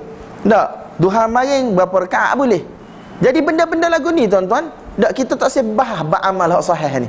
Sebab apa? Sebab kita sibuk bahas tentang ilmu yang sahih. Sebab apa kita suka bahas ilmu yang sahih?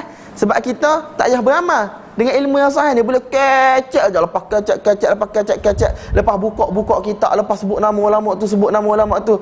Kita tak deny benda tu satu benda yang sangat penting. Sebab apa? Nak amal yang sahih kena ada ilmu yang sahih. Tapi kita ni ada ilmu sahih dah, tapi jalan tak sampai juga destinasi dia. Tak tahu salah kita mana.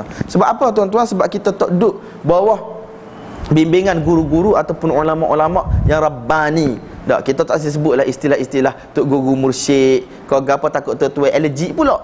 Tapi sebenarnya ialah ada guru-guru yang rabbani, tak, orang-orang yang saleh, tak, kita duduk dengan orang-orang yang saleh yang mana dia boleh bagi kesan pada kehidupan kita. Kita tengok dia ingat Allah, ingat mati, ingat amal dan seumpamanya. Tak, benda ni ada dalam hadis pun, duduk dalam kehidupan bersama dengan orang saleh. Ingat ada orang bunuh 99 orang, dia pergi jumpa dengan satu orang rahib ataupun dia pergi jumpa dengan satu orang yang saleh ataupun ahli ibadat. Dia kata dia nak taubat, dia kata tak ada chance dah untuk mutabat. Dia bunuh cukup 100 orang. Dia pergi jumpa satu orang alim kata pergilah ke satu tempat kerana di sana adanya orang-orang yang baik dan seumpamanya. Ini tuan-tuan, mahul, tempat orang-orang yang baik, orang-orang saleh tu. Kalau geng-geng tarikat sufi dan India Pakistan, dia kata kena pergi Khanqah. Tak, beri masa 10 hari ke 20 hari ke, tak, untuk gapo, untuk duduk dalam kawasan tu, untuk duduk di bawah supervision satu orang ulama yang rabbani, ahli tarikat yang orang kata apa, tahu syariat dan seumpamanya, tak, yang ikut Quran dan sunnah untuk bentuk diri kita. Kalau tak tuan-tuan, kita ni tahulah ilmu ada dah sahih, ngaji Bukhari dah tapi amal tak ada. Kita punya jalan tu sama-sama tak siapa pak Nabi siapa. Cek diri masing-masing. Saya cek diri saya tuan-tuan, cek diri tuan-tuan. Lepas duduk dalam majlis ni 3 jam 4 jam gapo buat lepas ni? Lepas zuhur kat dia semaya 2 rakaat ke 4 rakaat sunat. Kita tak kata wajib semaya 4 rakaat sunat lepas zuhur. Sebelum zuhur 4 rakaat, kita tak kata wajib. Cuma ilmu kita sama. Wajib mana gak semaya 5 kali je ke? Kita semua lagu tu. Tak malam kat dia. Tak. Tahajud berapa rakaat kita bangun. Hari ni Quran berapa juz dah kita bangun. Duk bangun-bangun buka Bukhari pagi hari, Quran kita buka dah lagi tahu hari ni. Tak, kat Bukhari pula. Saya selalu bagi tahu kawan-kawan masa saya nak periksa kereta hari tu, saya tak pergi semaya subuh. Tak, sebab saya kena mandi, saya tak pergi semaya subuh. Dia ambil nama setiap waktu pagi dan seumpamanya. Lepas tu air pun payah gapo semua. Tak, dan seumpamanya jadi kita lambatlah. Kita semaya subuh bilik. Tak, malam tu kita duduk tengah mutalaah, ustaz lagi. Dia mari dia kata ke apa? Tak ada guna Syekh baca Bukhari pagi-pagi gelak nak periksa kalau subuh tak membayar jemaah. Apa maksud daripada ilmu? What is the purpose of ilm, baik? Dia tanya, apa maksud daripada ilm? Tak ada guna baca kitab ajak pagi-pagi gelak tak membayar subuh. Gitu kita. Bahah tu gak dengan ceramah tu gak. Tak, pukul 12 malam baru habis ngaji Bukhari. Kalau setengah-setengah tepat.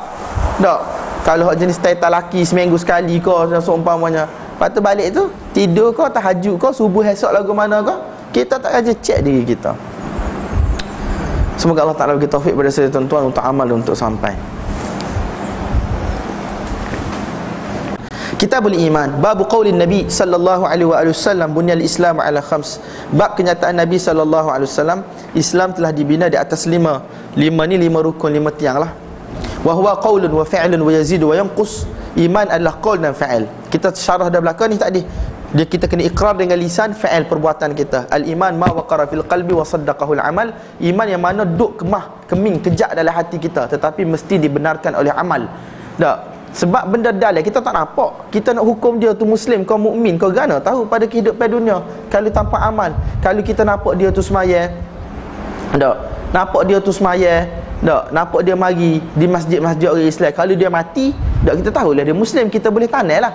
Kita tak nampak benda ni sini tuan-tuan, negara orang Islam apa kita. Acah pergi di Eropah, muka orang Arab lebih kurang je muka orang putih, terutamanya kalau mari belah-belah Tunis, Morocco. Tak, kalau dia kecek pun kita boleh bunyi. Tu pun kalau dia kecek Arab. Kalau dia kecek Perancis, negara-negara yang pernah kena jajah ni, kita tak tahu. Kalau janggut pun tak ada, pakaian pun serupa dengan orang kafir. Kita tak kata salah pakai luar jing ke apa, tapi samt dia panjangan petunjuk orang mukmin tu payah. Kita negara Islam tak apa, kita mudah sini tuan-tuan.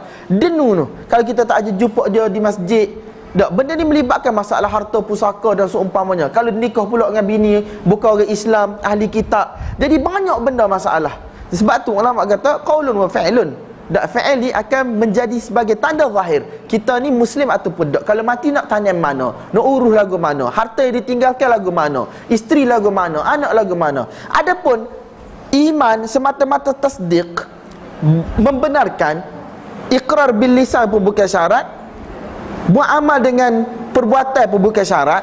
Hak tu di sisi Allah Ta'ala hari kiamat bukan kerja kita, tuan-tuan. Allah Ta'ala nak terima dia tu as a muslim ataupun tidak, tu bukan kerja kita. Tak, kerja masuk syurga, masuk neraka, dia kerja Allah Ta'ala belaka. Cuma lah ni kita, bagaimana kita nak deal dengan satu-satu orang, bagaimana kita nak bermuamalah dengan dia, kita nak consider dia tu sebagai siapa, muslim ke tak. Sebab dunia ni ada hukum, ada hukum orang Islam, ada hukum bukan orang Islam.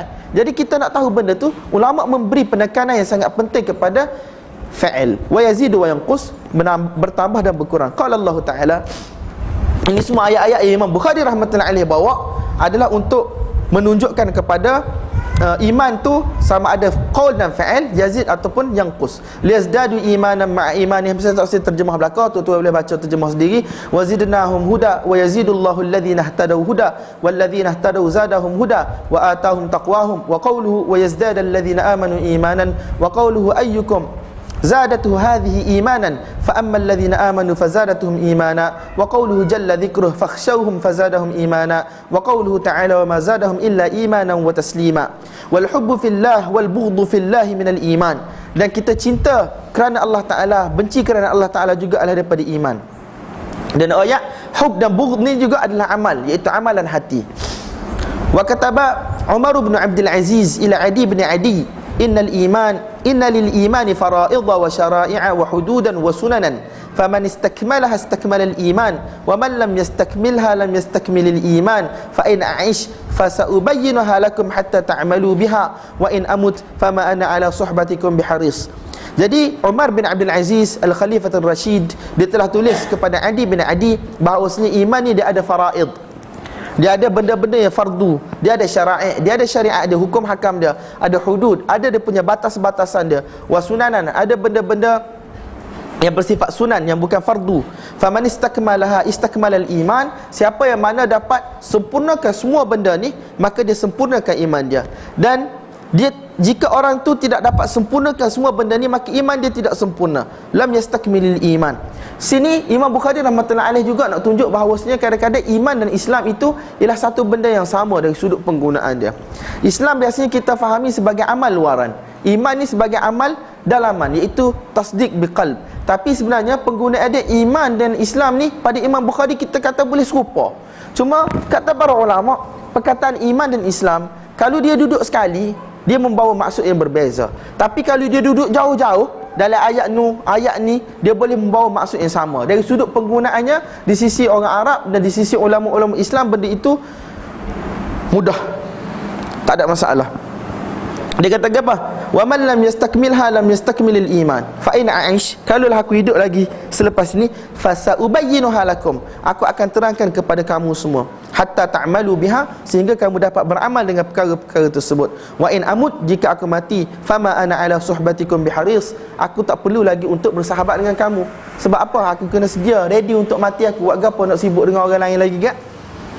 Jadi dia nak ayat sini, tujuan Imam Bukhari rahmatullahi alaih bawa satu riwayat daripada Umar bin Abdul Aziz, nak ayat bahawasanya iman ni dia bukan hanya semata-mata dakwaan dalam hati, kita beriman, kita yakin, kita percaya. Tak, bahkan ada dia punya tanda-tanda luaran. Dan tanda-tanda luaran itulah yang dinamakan sebagai amal.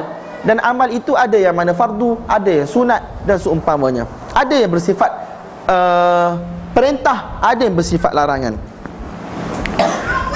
Wa qala Ibrahim alaihi salam walakin liyatma'inna qalbi. Wa qala Mu'adz ijlis bina nu'min sa'ah. Wa qala Ibn Mas'ud al-yaqinul iman kulluh. Wa qala Ibn Umar la yablughu al-'abdu haqiqatat taqwa hatta yada'a ma haka fi as-sadr. Wa qala Mujahid syara'a lakum awsaynaka ya Muhammad wa iyyahu dinan wahidan. Wa qala Ibn Abbas syir'atan wa minhaja sabilan wa sunnatan. Dan Imam Bukhari rahmatullahi alaih dia tidak bawa apa-apa riwayat dalam bab ini, cuma dia bawa satu hadis secara muallaqan daripada Ibn Umar radhiyallahu ta'ala anhuma dan selainnya daripada sahabat, bunyal Islam ala khams.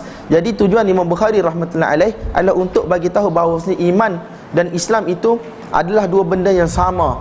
iaitu saling melengkapi antara satu sama lain. Islam itu kadang-kadang digunakan untuk iman, iman kadang-kadang digunakan untuk Islam. Dan Imam Bukhari rahmatullahi alaih nak stress kepada kita, nak tunjuk pada kita bahawa iman itu bukan semata-mata tasdiq dengan hati, tetapi iman itu juga melibatkan amalan jawarih. Bab du'aukum imanukum. Imam Bukhari kata du'aukum. Dalam tafsiran Ibn Abbas radhiyallahu ta'ala anhuma, doa itu ditafsirkan sebagai iman. Ini adalah tafsiran Ibn Abbas radhiyallahu ta'ala anhuma, du'aukum imanukum. Liqaulihi ta'ala, qul ma ya'ba'u bikum rabbi laula du'aukum, wa ma'na ad-du'a fil lughah al-iman. Ini antara tafsiran yang dibawa oleh Ibn Abbas radhiyallahu ta'ala anhuma. Dan sebahagian ulama mengatakan bahawa sebenarnya doa di situ ialah doa yang biasa yang kita ketahui, iaitu doa adalah sebahagian daripada iman. Iaitu doa ini ialah manifestasi iman. Satu orang yang mana beriman pada Allah Ta'ala, maka dia akan doa dan minta pada Allah Ta'ala. Orang yang mana tidak beriman pada Allah, dia tidak yakin pada Allah bahawasanya masalah penyelesaian masalah, rezeki, dak kesembuhan, kesihatan dan seumpamanya, dak benda itu daripada Allah Ta'ala, maka dia tak akan minta daripada Allah Ta'ala. Bab du'aukum imanukum liqauli ta'ala qul ma ya'ba'u bikum rabbi laula du'aukum wa ma'na ad-du'a fil lughatil iman. وبه قال حدثنا عبيد الله بن موسى قال أخبرنا حنظلة بن أبي سفيان عن عكرمة بن خالد عن ابن عمر رضي الله تعالى عنهما قال قال رسول الله صلى الله عليه وآله وسلم بني الإسلام على 5 شهادة أن لا إله إلا الله وأن محمد رسول الله وإقام الصلاة وإيتاء الزكاة والحج وصوم رمضان. Ini antara contoh hadis-hadis muallaq yang dibawa oleh Imam Bukhari rahmatullahi alaih dalam kitab dia, dalam tarjamatul bab dan seumpamanya, dan disebut secara bersambung pada tempat yang lain. Kalau kita tengok dalam kitabul iman, bab yang pertama, qaulin Nabi sallallahu alaihi wasallam bunyal Islam ala 5. Jadi hadis itu adalah muallaq. Kemudian tak jauh Imam Bukhari rahmatullahi alaih bawa hadis Ibnu Umar radhiyallahu taala anhuma dan secara sempurna. Sebab tu Al-Hafidh Ibn Hajar rahmatullahi alaih, dia ada satu kitab Taghliqut Ta'liq, ada dalam 5 jilid, dak dicetak. Dia bawa hadis-hadis yang mana telah disebut oleh Imam Bukhari rahmatullahi alaih secara muallaq, dan dia cuba sambung. Dalam Fathul Bari dia sebut dah tapi tak habis. Tak maksudnya Fathul Bari itu bukan maksus untuk benda tu. Jadi dalam Taghliqut Ta'liq dia bawa secara lagi detail benda tu. Dan kata Mufti Taqi Sab damat berkatuh, bunyal Islam ala 5, dia kata wadih, jelas sangat dah, tak perlu nak syarah dah lah. Kita tahu dah rukun Islam, 5 pillars of Islam tu dah jelas sangat dah, tak perlu nak syarah. Bab umuril iman, nak bagi tahu bahawasanya iman ni bagi Imam Bukhari rahmatullahi alaih ada perkara-perkara yang mana menjadi dalil dan bukti dan saksi bahawasanya satu-satu orang tu mukmin. Dan umuril iman, kenapa Imam Bukhari sebut umuril iman? Sedangkan hak dia bawa dalam ayat Quran dan hadis selepas tu ialah benda yang pada pandangan zahir kita namakan sebagai Islam, iaitu amal ibadat. Sebab Imam Bukhari rahmatullahi alaih nak bagi tahu bahawasanya ada talazum, ada sangkut paut, ada kaitan antara iman dan juga Islam. Tak, ini kata para ulama adalah untuk rad golongan yang mana mengatakan bahawasanya iman itu hanya semata-mata ma'rifatul qalb, hanya tahu ataupun hanya semata-mata tasdiq, dan orang yang mana mengeluarkan amal daripada iman. Tapi kata ustaz-ustaz kami, tak, macam golongan Hanafiyah yang mengatakan iman ialah mujarradut tasdiq, bukan dia kata amal tak wajib, bahkan puak dia lagi syadid dalam bab amal. Tak, puak dia banyak lagi syadid dalam bab amal. Dalam bab janggut, puak dia janggut ni tak boleh jadi email lah, haram lah kalau cukur janggut. Tak, dalam masalah seluar lebih daripada buku lali, antara dosa besar dan seumpamanya. Jadi benda-benda tu kadang-kadang atas sebab-sebab lagu ni, ulama-ulama kita kata khilaf kita, iaitu ahlul hadis dengan fuqaha ataupun mutakallimin, ialah sebenarnya dari sudut lafaz benda itu semata-mata, tapi dari sudut muadda, muhassal, dia punya maksud, intipati yang ingin disampaikan ialah sebenarnya kita kena buat amal pun. Tak, mana ada orang yang kata mujarradul tasdiq, semata-mata tasdiq, tak payah nak beramal ke apa? Tak, bahkan mereka memfasikkan, membid'ahkan orang-orang yang meninggalkan amal dan seumpamanya. Jadi tuan-tuan, Imam Bukhari rahmatullahi alaih dia nak rayak umurul iman, tapi dia bawa cerita tentang Islam. Saya syarah pendek-pendek sahaja. Satu saya tak mampu pun nak syarah panjang-panjang, dan satu kita tak ada masa.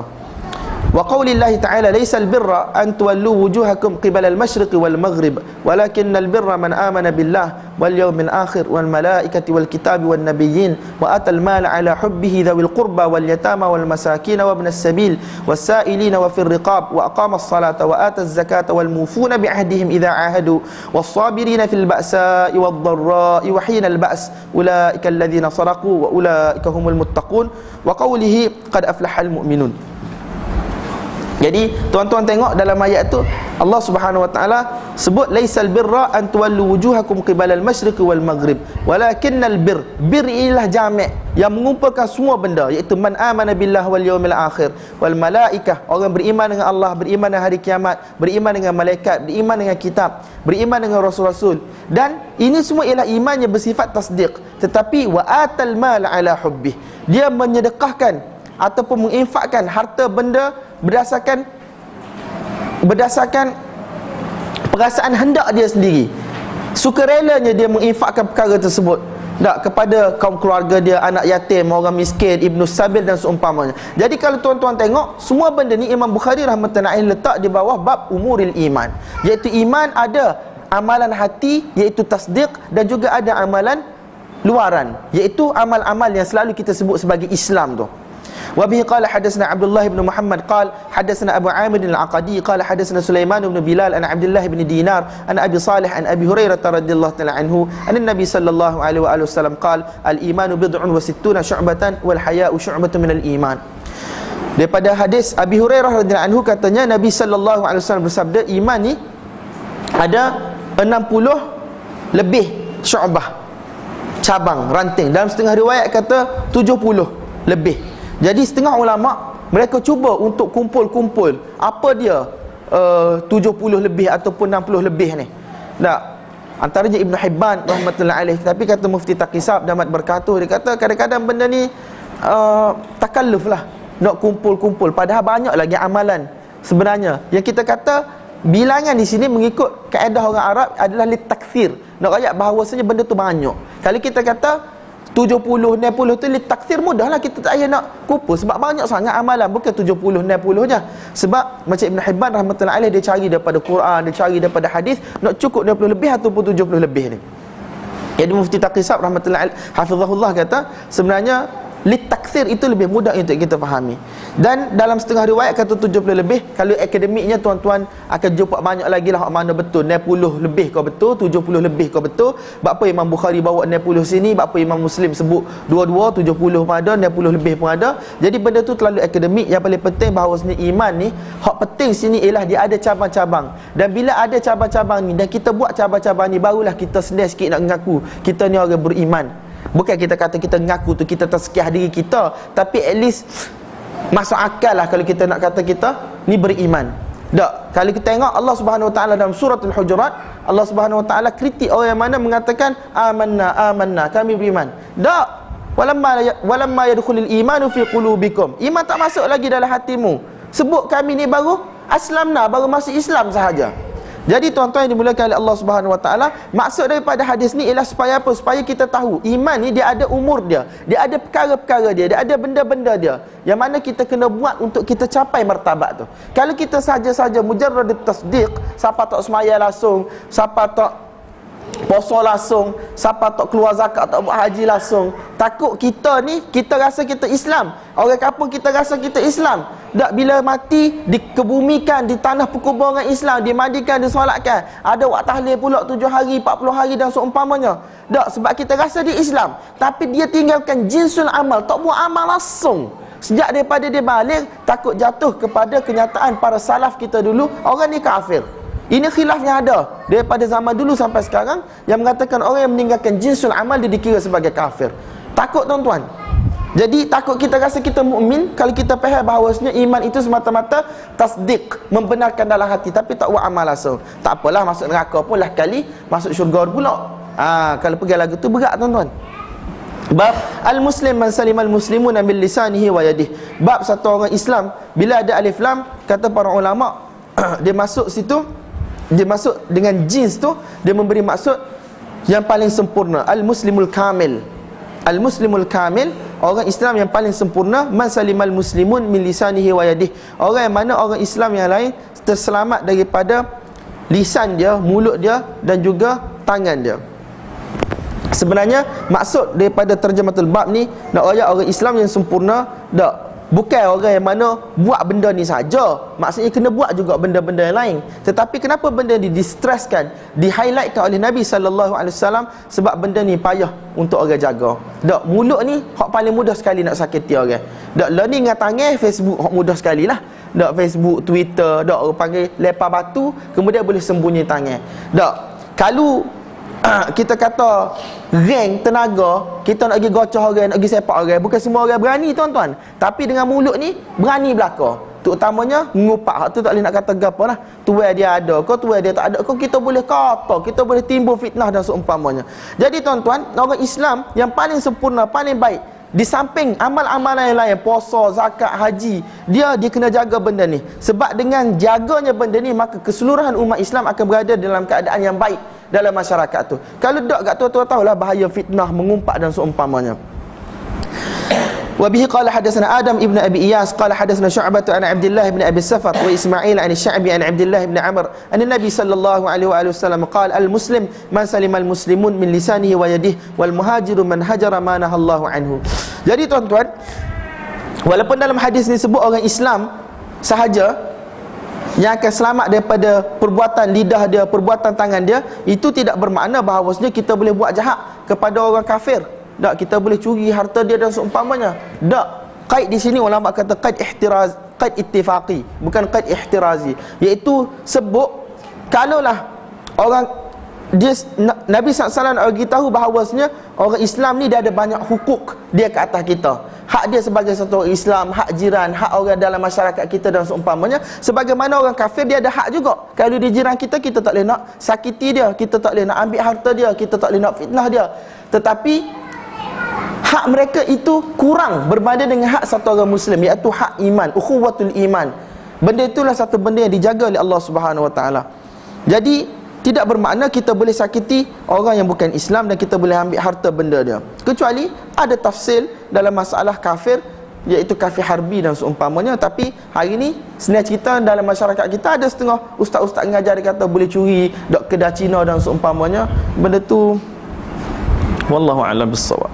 Qala Abu Abdullah wa qala Abu Muawiyah hadatsana Dawud an Amir qala sami'tu Abdullah ibn Amr an Nabi sallallahu alaihi wasallam wa qala Abdullah ala an Dawud an Amir an Abdullah an Nabi sallallahu alaihi wasallam. Makni semua mutabaat ataupun jalan yang dibawa oleh Imam Bukhari rahmatullahi alaih untuk menguatkan hadis di atas. Sebab kalau tuan-tuan ngaji secara akademik, tuan-tuan akan jumpa lah sebab apa Imam Bukhari bawa jalan nombor 2 ni, dan saya tak usah syarah benda tu. Biasanya melibatkan perawi, sama ada perawi tu ada sedikit kelemahan dari sudut hafazan dia, ataupun ada kalam ulama terhadap mereka, ataupun kerana sanad jalan tu ada an-anah dan seumpama. Jadi Imam Bukhari nak clearkan benda tu, maka Imam Bukhari rahmatullahi alaih dia bawa jalan yang lain. Babun ayyul islami afdal, bab Islam yang manakah, yakni amalan Islam yang manakah. Bab ayyu khaslatil islami afdal, bab amalan Islam yang manakah afdal. Kata para ulama, apabila melibatkan afdal, dia boleh jadi kerana masa, kerana keadaan tertentu, kerana orang tertentu. Sebab tu jawapan Nabi SAW tak serupa. Tak, mungkin pada waktu tu Nabi SAW didatangi oleh orang yang tertentu, maka Nabi bagi jawapan ikut dia punya keadaan. Dalam keadaan yang lain, Nabi SAW ingin highlightkan satu benda, maka Nabi SAW sebut satu benda. Jadi benda ni tidak ada percanggahan. Wa bihi qala hadatsana Sa'id bin Yahya bin Sa'id al-Qurashi qala hadatsana Abi qala hadatsana Abu Burdah bin Abdullah ibn Abi Burdah an Abi Burdah an Abi Musa radhiyallahu ta'ala anhu qalu ya Rasulullah ayyul islami afdal qala man salima al-muslimun min lisanihi wa yadihi. Bab it'amut ta'ami min al-Islam, bab memberi makan kepada bab memberi makan adalah sebahagian daripada Islam. Wa bihi qala hadatsana Amr bin Khalid qala hadatsana Laits an Yazid an Abil Khair an Abdullah bin Amr radhiyallahu ta'ala anhuma anna rajulan sa'ala an-nabiy sallallahu alaihi wasallam ayyul islami khair qala tut'imu at-ta'am wa taqra'u as-salam ala man 'arafta wa man lam ta'rif. Sebenarnya ustaz kami kata ada beza antara afdal dan juga khair, tapi saya tak faham benda tu, masa periksa saya tak boleh jawab. Jadi saya sapalan ni saya tak faham benda tu, dan saya tak pergi tanya pun. Ingat lagi tanya lah lepas ni. Tapi setengah syurah kata afdal dengan khair tu sama aja. Khair tu atas sirah tafdil juga, iaitu yang paling baik. Tapi ada setengah syurah, setengah pensyarah mengatakan khair dengan afdal itu berbeza. Dan dia sebut dalam kelas tapi saya tak dhabit molek, dia tubik berasal, saya tak boleh jawab. Jadi kalau kita tengok bab it'amut ta'am minal Islam, memberi makan ini sebahagian daripada Islam. Semua ni ialah amal-amal yang Imam Bukhari nak bawa untuk bagi tahu bahawa ini adalah sebenarnya sebahagian juga daripada iman. Cuma sekarang kita tengok dua jawapan yang berbeza. Satu tanya afdal, satu tanya khair. Jadi jawapan yang pertama, Nabi SAW bagi satu kaedah yang mudah. Man salimal muslimun min lisanihi wa yadihi. Orang yang mana orang Islam dan bukan Islam selamat daripada lisan dia dan juga tangan dia. Dan dalam riwayat ini Nabi SAW menyebut beberapa perbuatan yang mana dikira sebagai antara sebaik-baik amalan orang Islam. Sebenarnya ulama kata, kalau kita tengok, kalau kita perhati, sebenarnya tut'imut ta'am, benda itu melibatkan tangan. Wa taqra'us salam, benda itu melibatkan mulut. Tut'imut ta'am wa taqra'us salam ala man 'arafta wa man lam ta'rif. Kamu bagi makan, dia tak royak apa untuk orang Islam kau siapa kau. Jadi kalau tuan-tuan tengok orang Cina, kau orang bukan Islam berada dalam kesusahan di kedai makan, dan jangan rasa teragak-agaklah untuk beri atas dasar insaniat kan, atas dasar kita manusia. Dan orang Cina wi minum anjing tu pun tuan-tuan, Allah Taala jadikan benda tu sebab untuk dia masuk syurga. Sah ke kita wi manusia yang bernyawa? Dan kalau kita buat benda tu untuk niat dakwah dan seumpamanya, mungkin dia rasa terkesan dengan akhlak baik orang Islam, dia jumpa hidayat, Allah Ta'ala bagi hidayat pada dia masuk Islam. Untuk satu orang masuk Islam kerana kita selepas taufik daripada Allah Ta'ala, benda itu lebih baik. Sebagaimana Nabi bagi tahu kepada Hasan Ali radhiyallahu anhu, Abul Hasan, wahai Ali, kalau satu orang Allah Ta'ala bagi hidayat melalui penentaran kau, lebih baik daripada satu dunia dengan isi-isinya. Masa nak pergi perang Khaybar tu kan, la an yahdiya bikallahu rajulan wahidan khairul laka min humrin na'am, atau kama qala alaihi salatu wassalam. Jadi kalau kita tengok hadis tut'imut ta'am, kamu bagi makan, iaitu guna tangan kita. Tak kira tangan yang mana bagi makan kepada orang, dia nak sakiti orang tersebut. Wa taqra'us salam, dan kamu menyebarkan salam kepada orang yang kamu kenal dan orang yang kamu tidak kenal. Tak kira mulut yang selalu ucap doa kebaikan untuk mereka, kita nak backbiting, kita nak ngupak, kita nak fitnah dan seumpamanya. Jadi ada muqabalah di situ. Ada dia punya, nak sebutkan atau bahasa Melayu, ada muqabalah. Bagaimana Nabi SAW royak, kita boleh selamatkan orang Islam daripada mulut buruk kita dengan tangan kita, dengan cara kita buat opposite. Cara kita buat benda yang bertentangan, iaitu dengan kita guna tangan kita untuk kebaikan, bagi makan, dan juga kita sebut salam, sampaikan salam. Kata Syekh Qarni hafizahullah, dia kata salam dengan senyum ni ialah seumpama tajuk buku bagi buku kita. Salam dengan senyum ni seumpama tajuk buku. Seumpama tajuk buku. Orang biasanya kalau nak baca novel ke apa, dia tengok tajuk buku dulu tak? Kalau bunyi jiwa, bunga, tak? Tapi kalau tajuk contohnya Suamiku Sotong, tahu tak? Orang duk kata suamiku sotong, ke apa dia tahu? Rupa-rupanya benda tu ialah cerita daripada novel. Tajuk tak sedap dah, cerita mesti kau tak sedap. Tak, jadi tajuk buku kalau bunga tak, kita nak tengok dalam. Begitu juga kita punya mulut senyum kita dengan salam kita. Tak, kalau kita senyum sama kat orang nak marah kita tak jadi.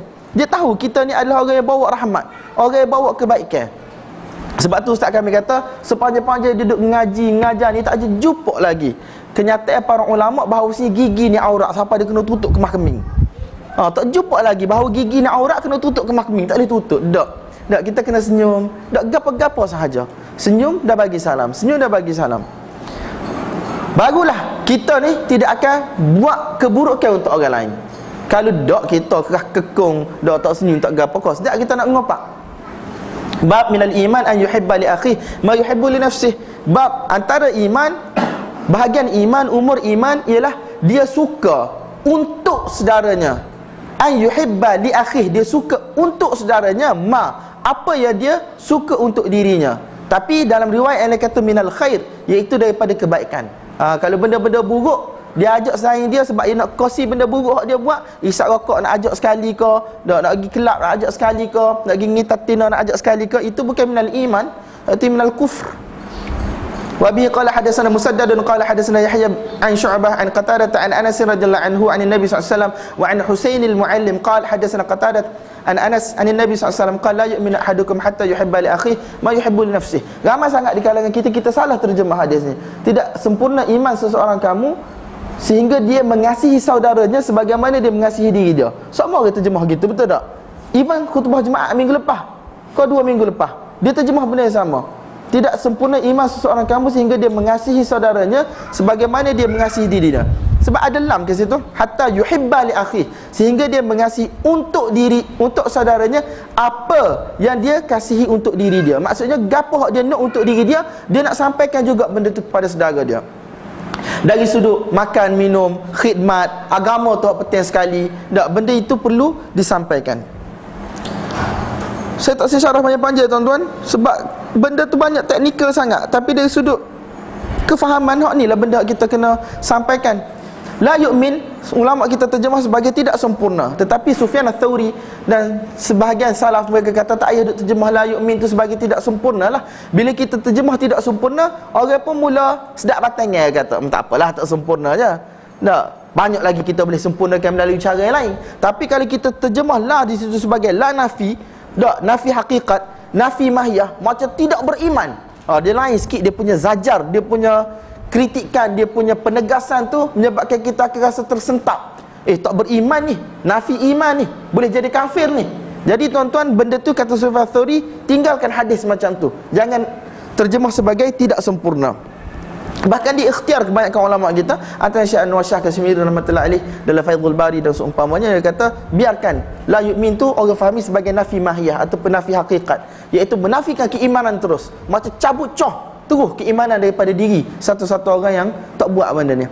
Bab hubbur rasuli minal iman, hak ni satu benda yang pasti dah. Hubbur rasul minal iman, satu benda yang pasti.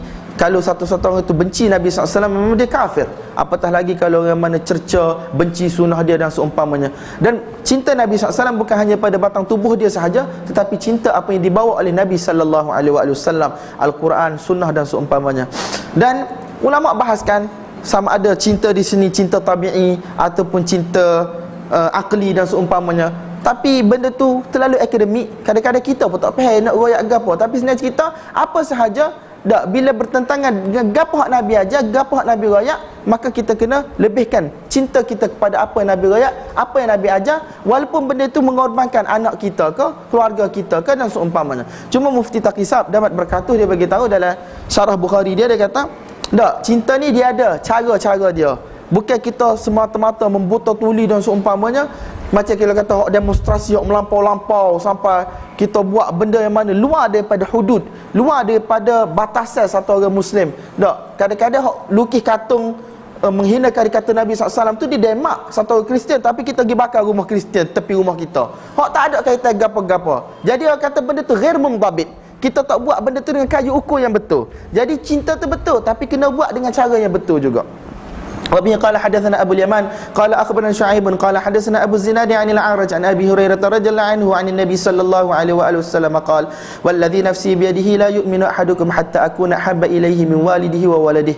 Dan demi zat yang mana jiwa aku berada di tangannya, tidak sempurna ataupun tidak beriman seseorang di kalangan kamu sehinggalah aku dicintai olehnya lebih daripada anak dia dan lebih daripada ayah dia, wan nasi ajma'in, dalam riwayat lain daripada seluruh manusia.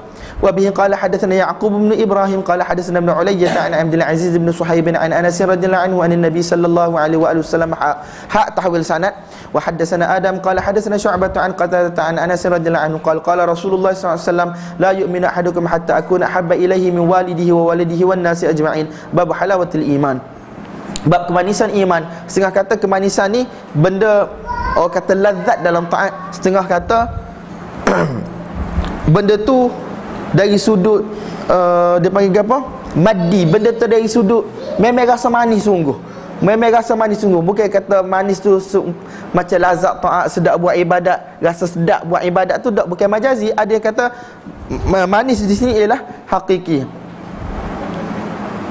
Idza lam tarau al-hilal fasallim liman ra'uhu bil absar. Jika kamu tak boleh tengok bulan tu, maka kamu kena serahkan kepada orang mana dah tengok dengan mata dia sendiri. Kita tak rasa, kita tak boleh nafikan tuan-tuan.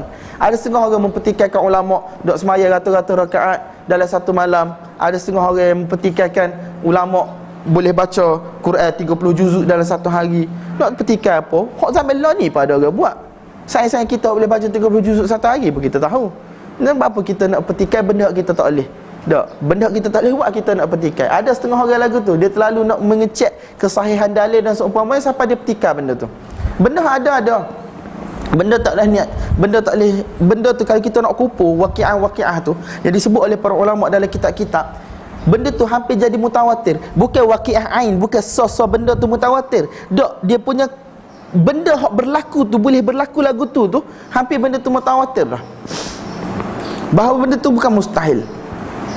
Bab halawatul iman wa bihi qala hadatsana Muhammad bin al-Muthanna qala hadatsana Abdul Wahhab al-Thaqafi qala hadatsana Ayyub an Abi Qilabah an Anas radhiyallahu anhu an Nabi sallallahu alaihi wasallam qala thalathun man kunna fihi wajada halawatul iman an yakuna Allahu wa rasuluhu ahabba ilayhi mimma siwahuma wa an yuhibba al-mar'a la yuhibbuhu illa lillah wa an yakraha an ya'uda fil kufri kama yakrahu an yuqadhafa fin nar.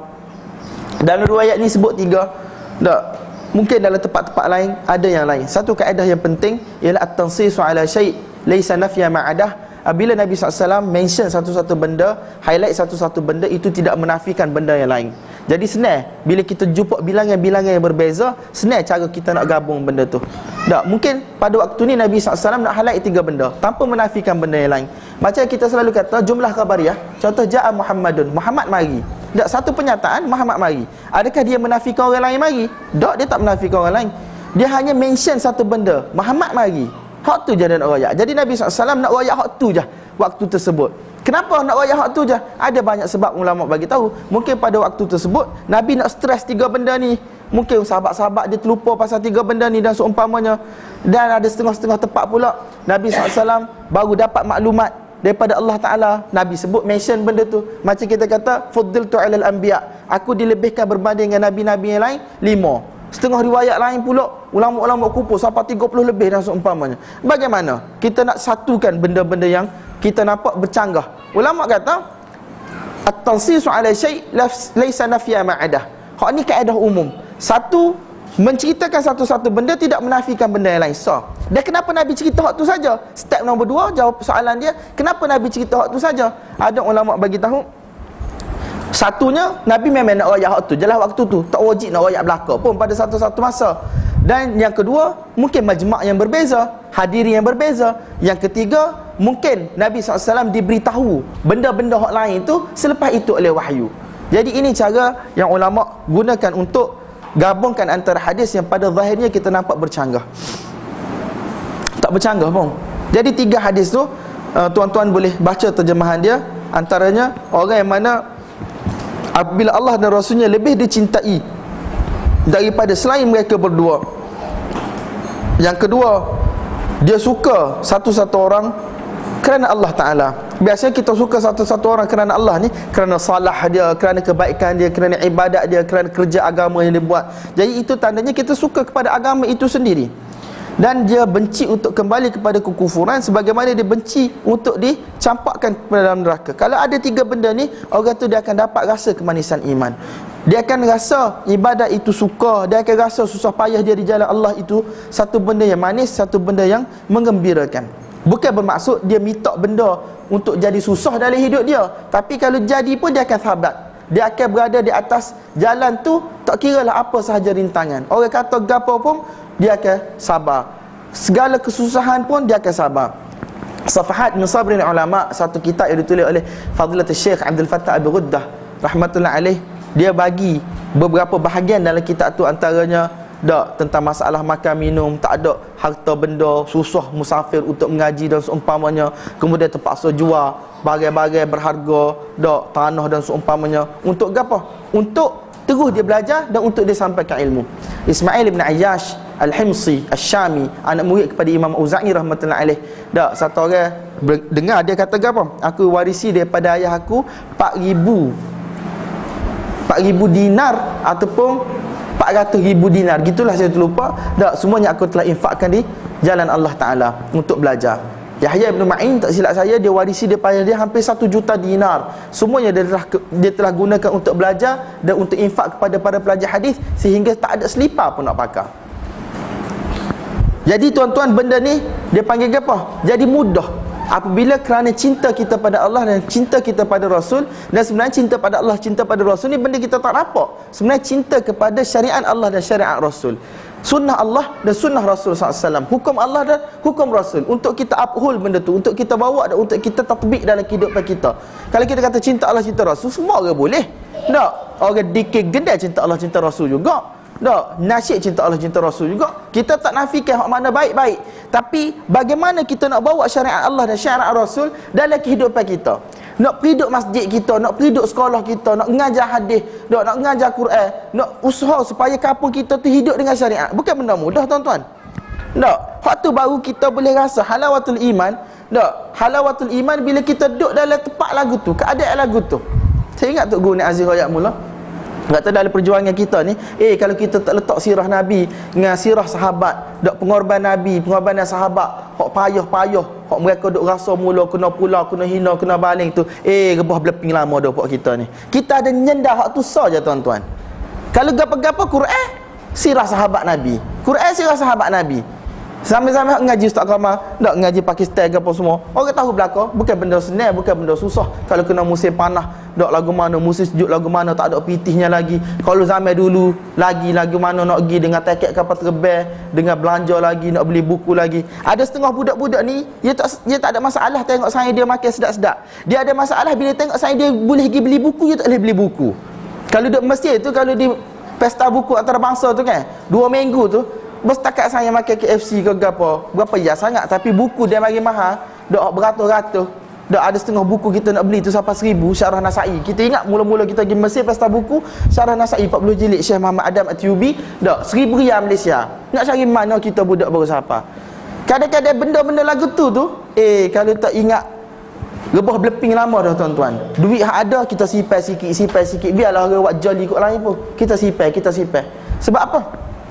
Sebab untuk kita balik bawa cinta Allah, cinta Rasul ni melalui ilmu. Kita tahu dah, kita bukan balik nak berhanana saja, berqasidah saja, bukan nak tu saja. Kita bukan nak pakar siapa-siapa, tuan-tuan. Kita nak ada benda besar lagi yang kita kena buat. Bagaimana kita nak establish the system of Allah and system of Nabi Karim sallallahu alaihi wasallam dalam kehidupan masyarakat kita. Nak tahu belaka benda-benda bid'ah hak mana, bukan daripada agama, bukan benda mudah ni, benda susah. Jadi bila kita diuji situ, dah kita tidak minta diuji. Bila kita diuji situ baru kita tahu. Dah ustaz-ustaz kita pesan kalau nak ngaji agama ni biar boleh makan nasi dengan ikan kering, atau boleh makan nasi dengan garam. Hak ni benda ustaz-ustaz kita pesan dulu. Sebelum kita nak pergi mana-mana, hak ni benda hak dia pesan. Bab halawatul iman habis dah. Bab alamatul iman hubbul ansar. Bab tanda kecintaan kepada ansar itu. Bab cinta kepada ansar itu adalah antara alamat iman. Satu, kita cinta ansar, sahabat-sahabat secara umum atas batas tubuh mereka, sebab mereka sahabat, sebab mereka lah agama sampai pada kita. Dan satu, kerana kita cinta pengorbanan mereka pada agama, susah payah mereka pada agama. Kalau tuan-tuan baca sejarah daripada awal sampai akhir, tuan-tuan baca kitab-kitab tentang sahabat radhiyallahu ta'ala anhum, kitab maghazi, peperangan Nabi sallallahu alaihi wasallam, tuan-tuan akan kenal siapa sahabat, sebab mereka agama sampai pada kita. Sebab tu Allah Ta'ala puji sahabat dalam Quran. Allah Ta'ala bagi recommendation, Allah Ta'ala tazkiyah mereka. Bahkan biasa kita dengar siapa taat Allah, siapa taat Rasul, dia akan masuk syurga. Tapi dalam ayat Quran, wasabiqunal awwalun minal muhajirin wal ansar walladzina tabauhum bi ihsan radhiyallahu anhum. Siapa yang mana orang-orang terdahulu daripada golongan ansar, golongan muhajirin, walladzina tabauhum bi ihsan, orang yang mana ikut mereka, ikut sahabat dengan cara yang betul pun, radhiyallahu anhum wa radu'an, mereka akan diradai oleh Allah Subhanahu wa taala. Ikut sahabat, tuan-tuan, sebab apa? Sebab ikut sahabat, kita ikut Nabi SAW lah. Walaupun hadis kata ashabikan nujum tu dari sudut lafaznya tidak sabit daripada Nabi, tetapi maknanya ada dalam Sahih Muslim. Tak, ashabikan nujum bi ayyihi muqtadaitum ihtadaitum, lafaz tu tak sabit daripada Nabi. Sahabat aku umpama bintang, tak kira hak mana so pun mengikut, mu akan selamat, mu akan dapat hidayat. Betul kenyataan itu, tuan-tuan. Tapi dari sudut lafaz tak sabit daripada Nabi SAW. Tapi dari sudut makna ada dalam Sahih Muslim, ada dalam Quran dan seumpamanya. Jadi kalau tuan-tuan nak guna lafaz tu, riwayat molek ini tidak sabit lafaz ini daripada Nabi, tetapi maknanya ada dalam Quran, ada dalam hadis Nabi SAW. Betul tak? An-nujum amanatun lis-sama. Dalam hadis Sahih Muslim, Nabi SAW kata bintang-bintang inilah amanah, iaitu macam penjaga, pemelihara bagi langit. Apabila bintang-bintang tersebut hilang dan seumpamanya, atas sama' ma tu'ad, akan berlaku kepada langit apa yang telah dijanjikan.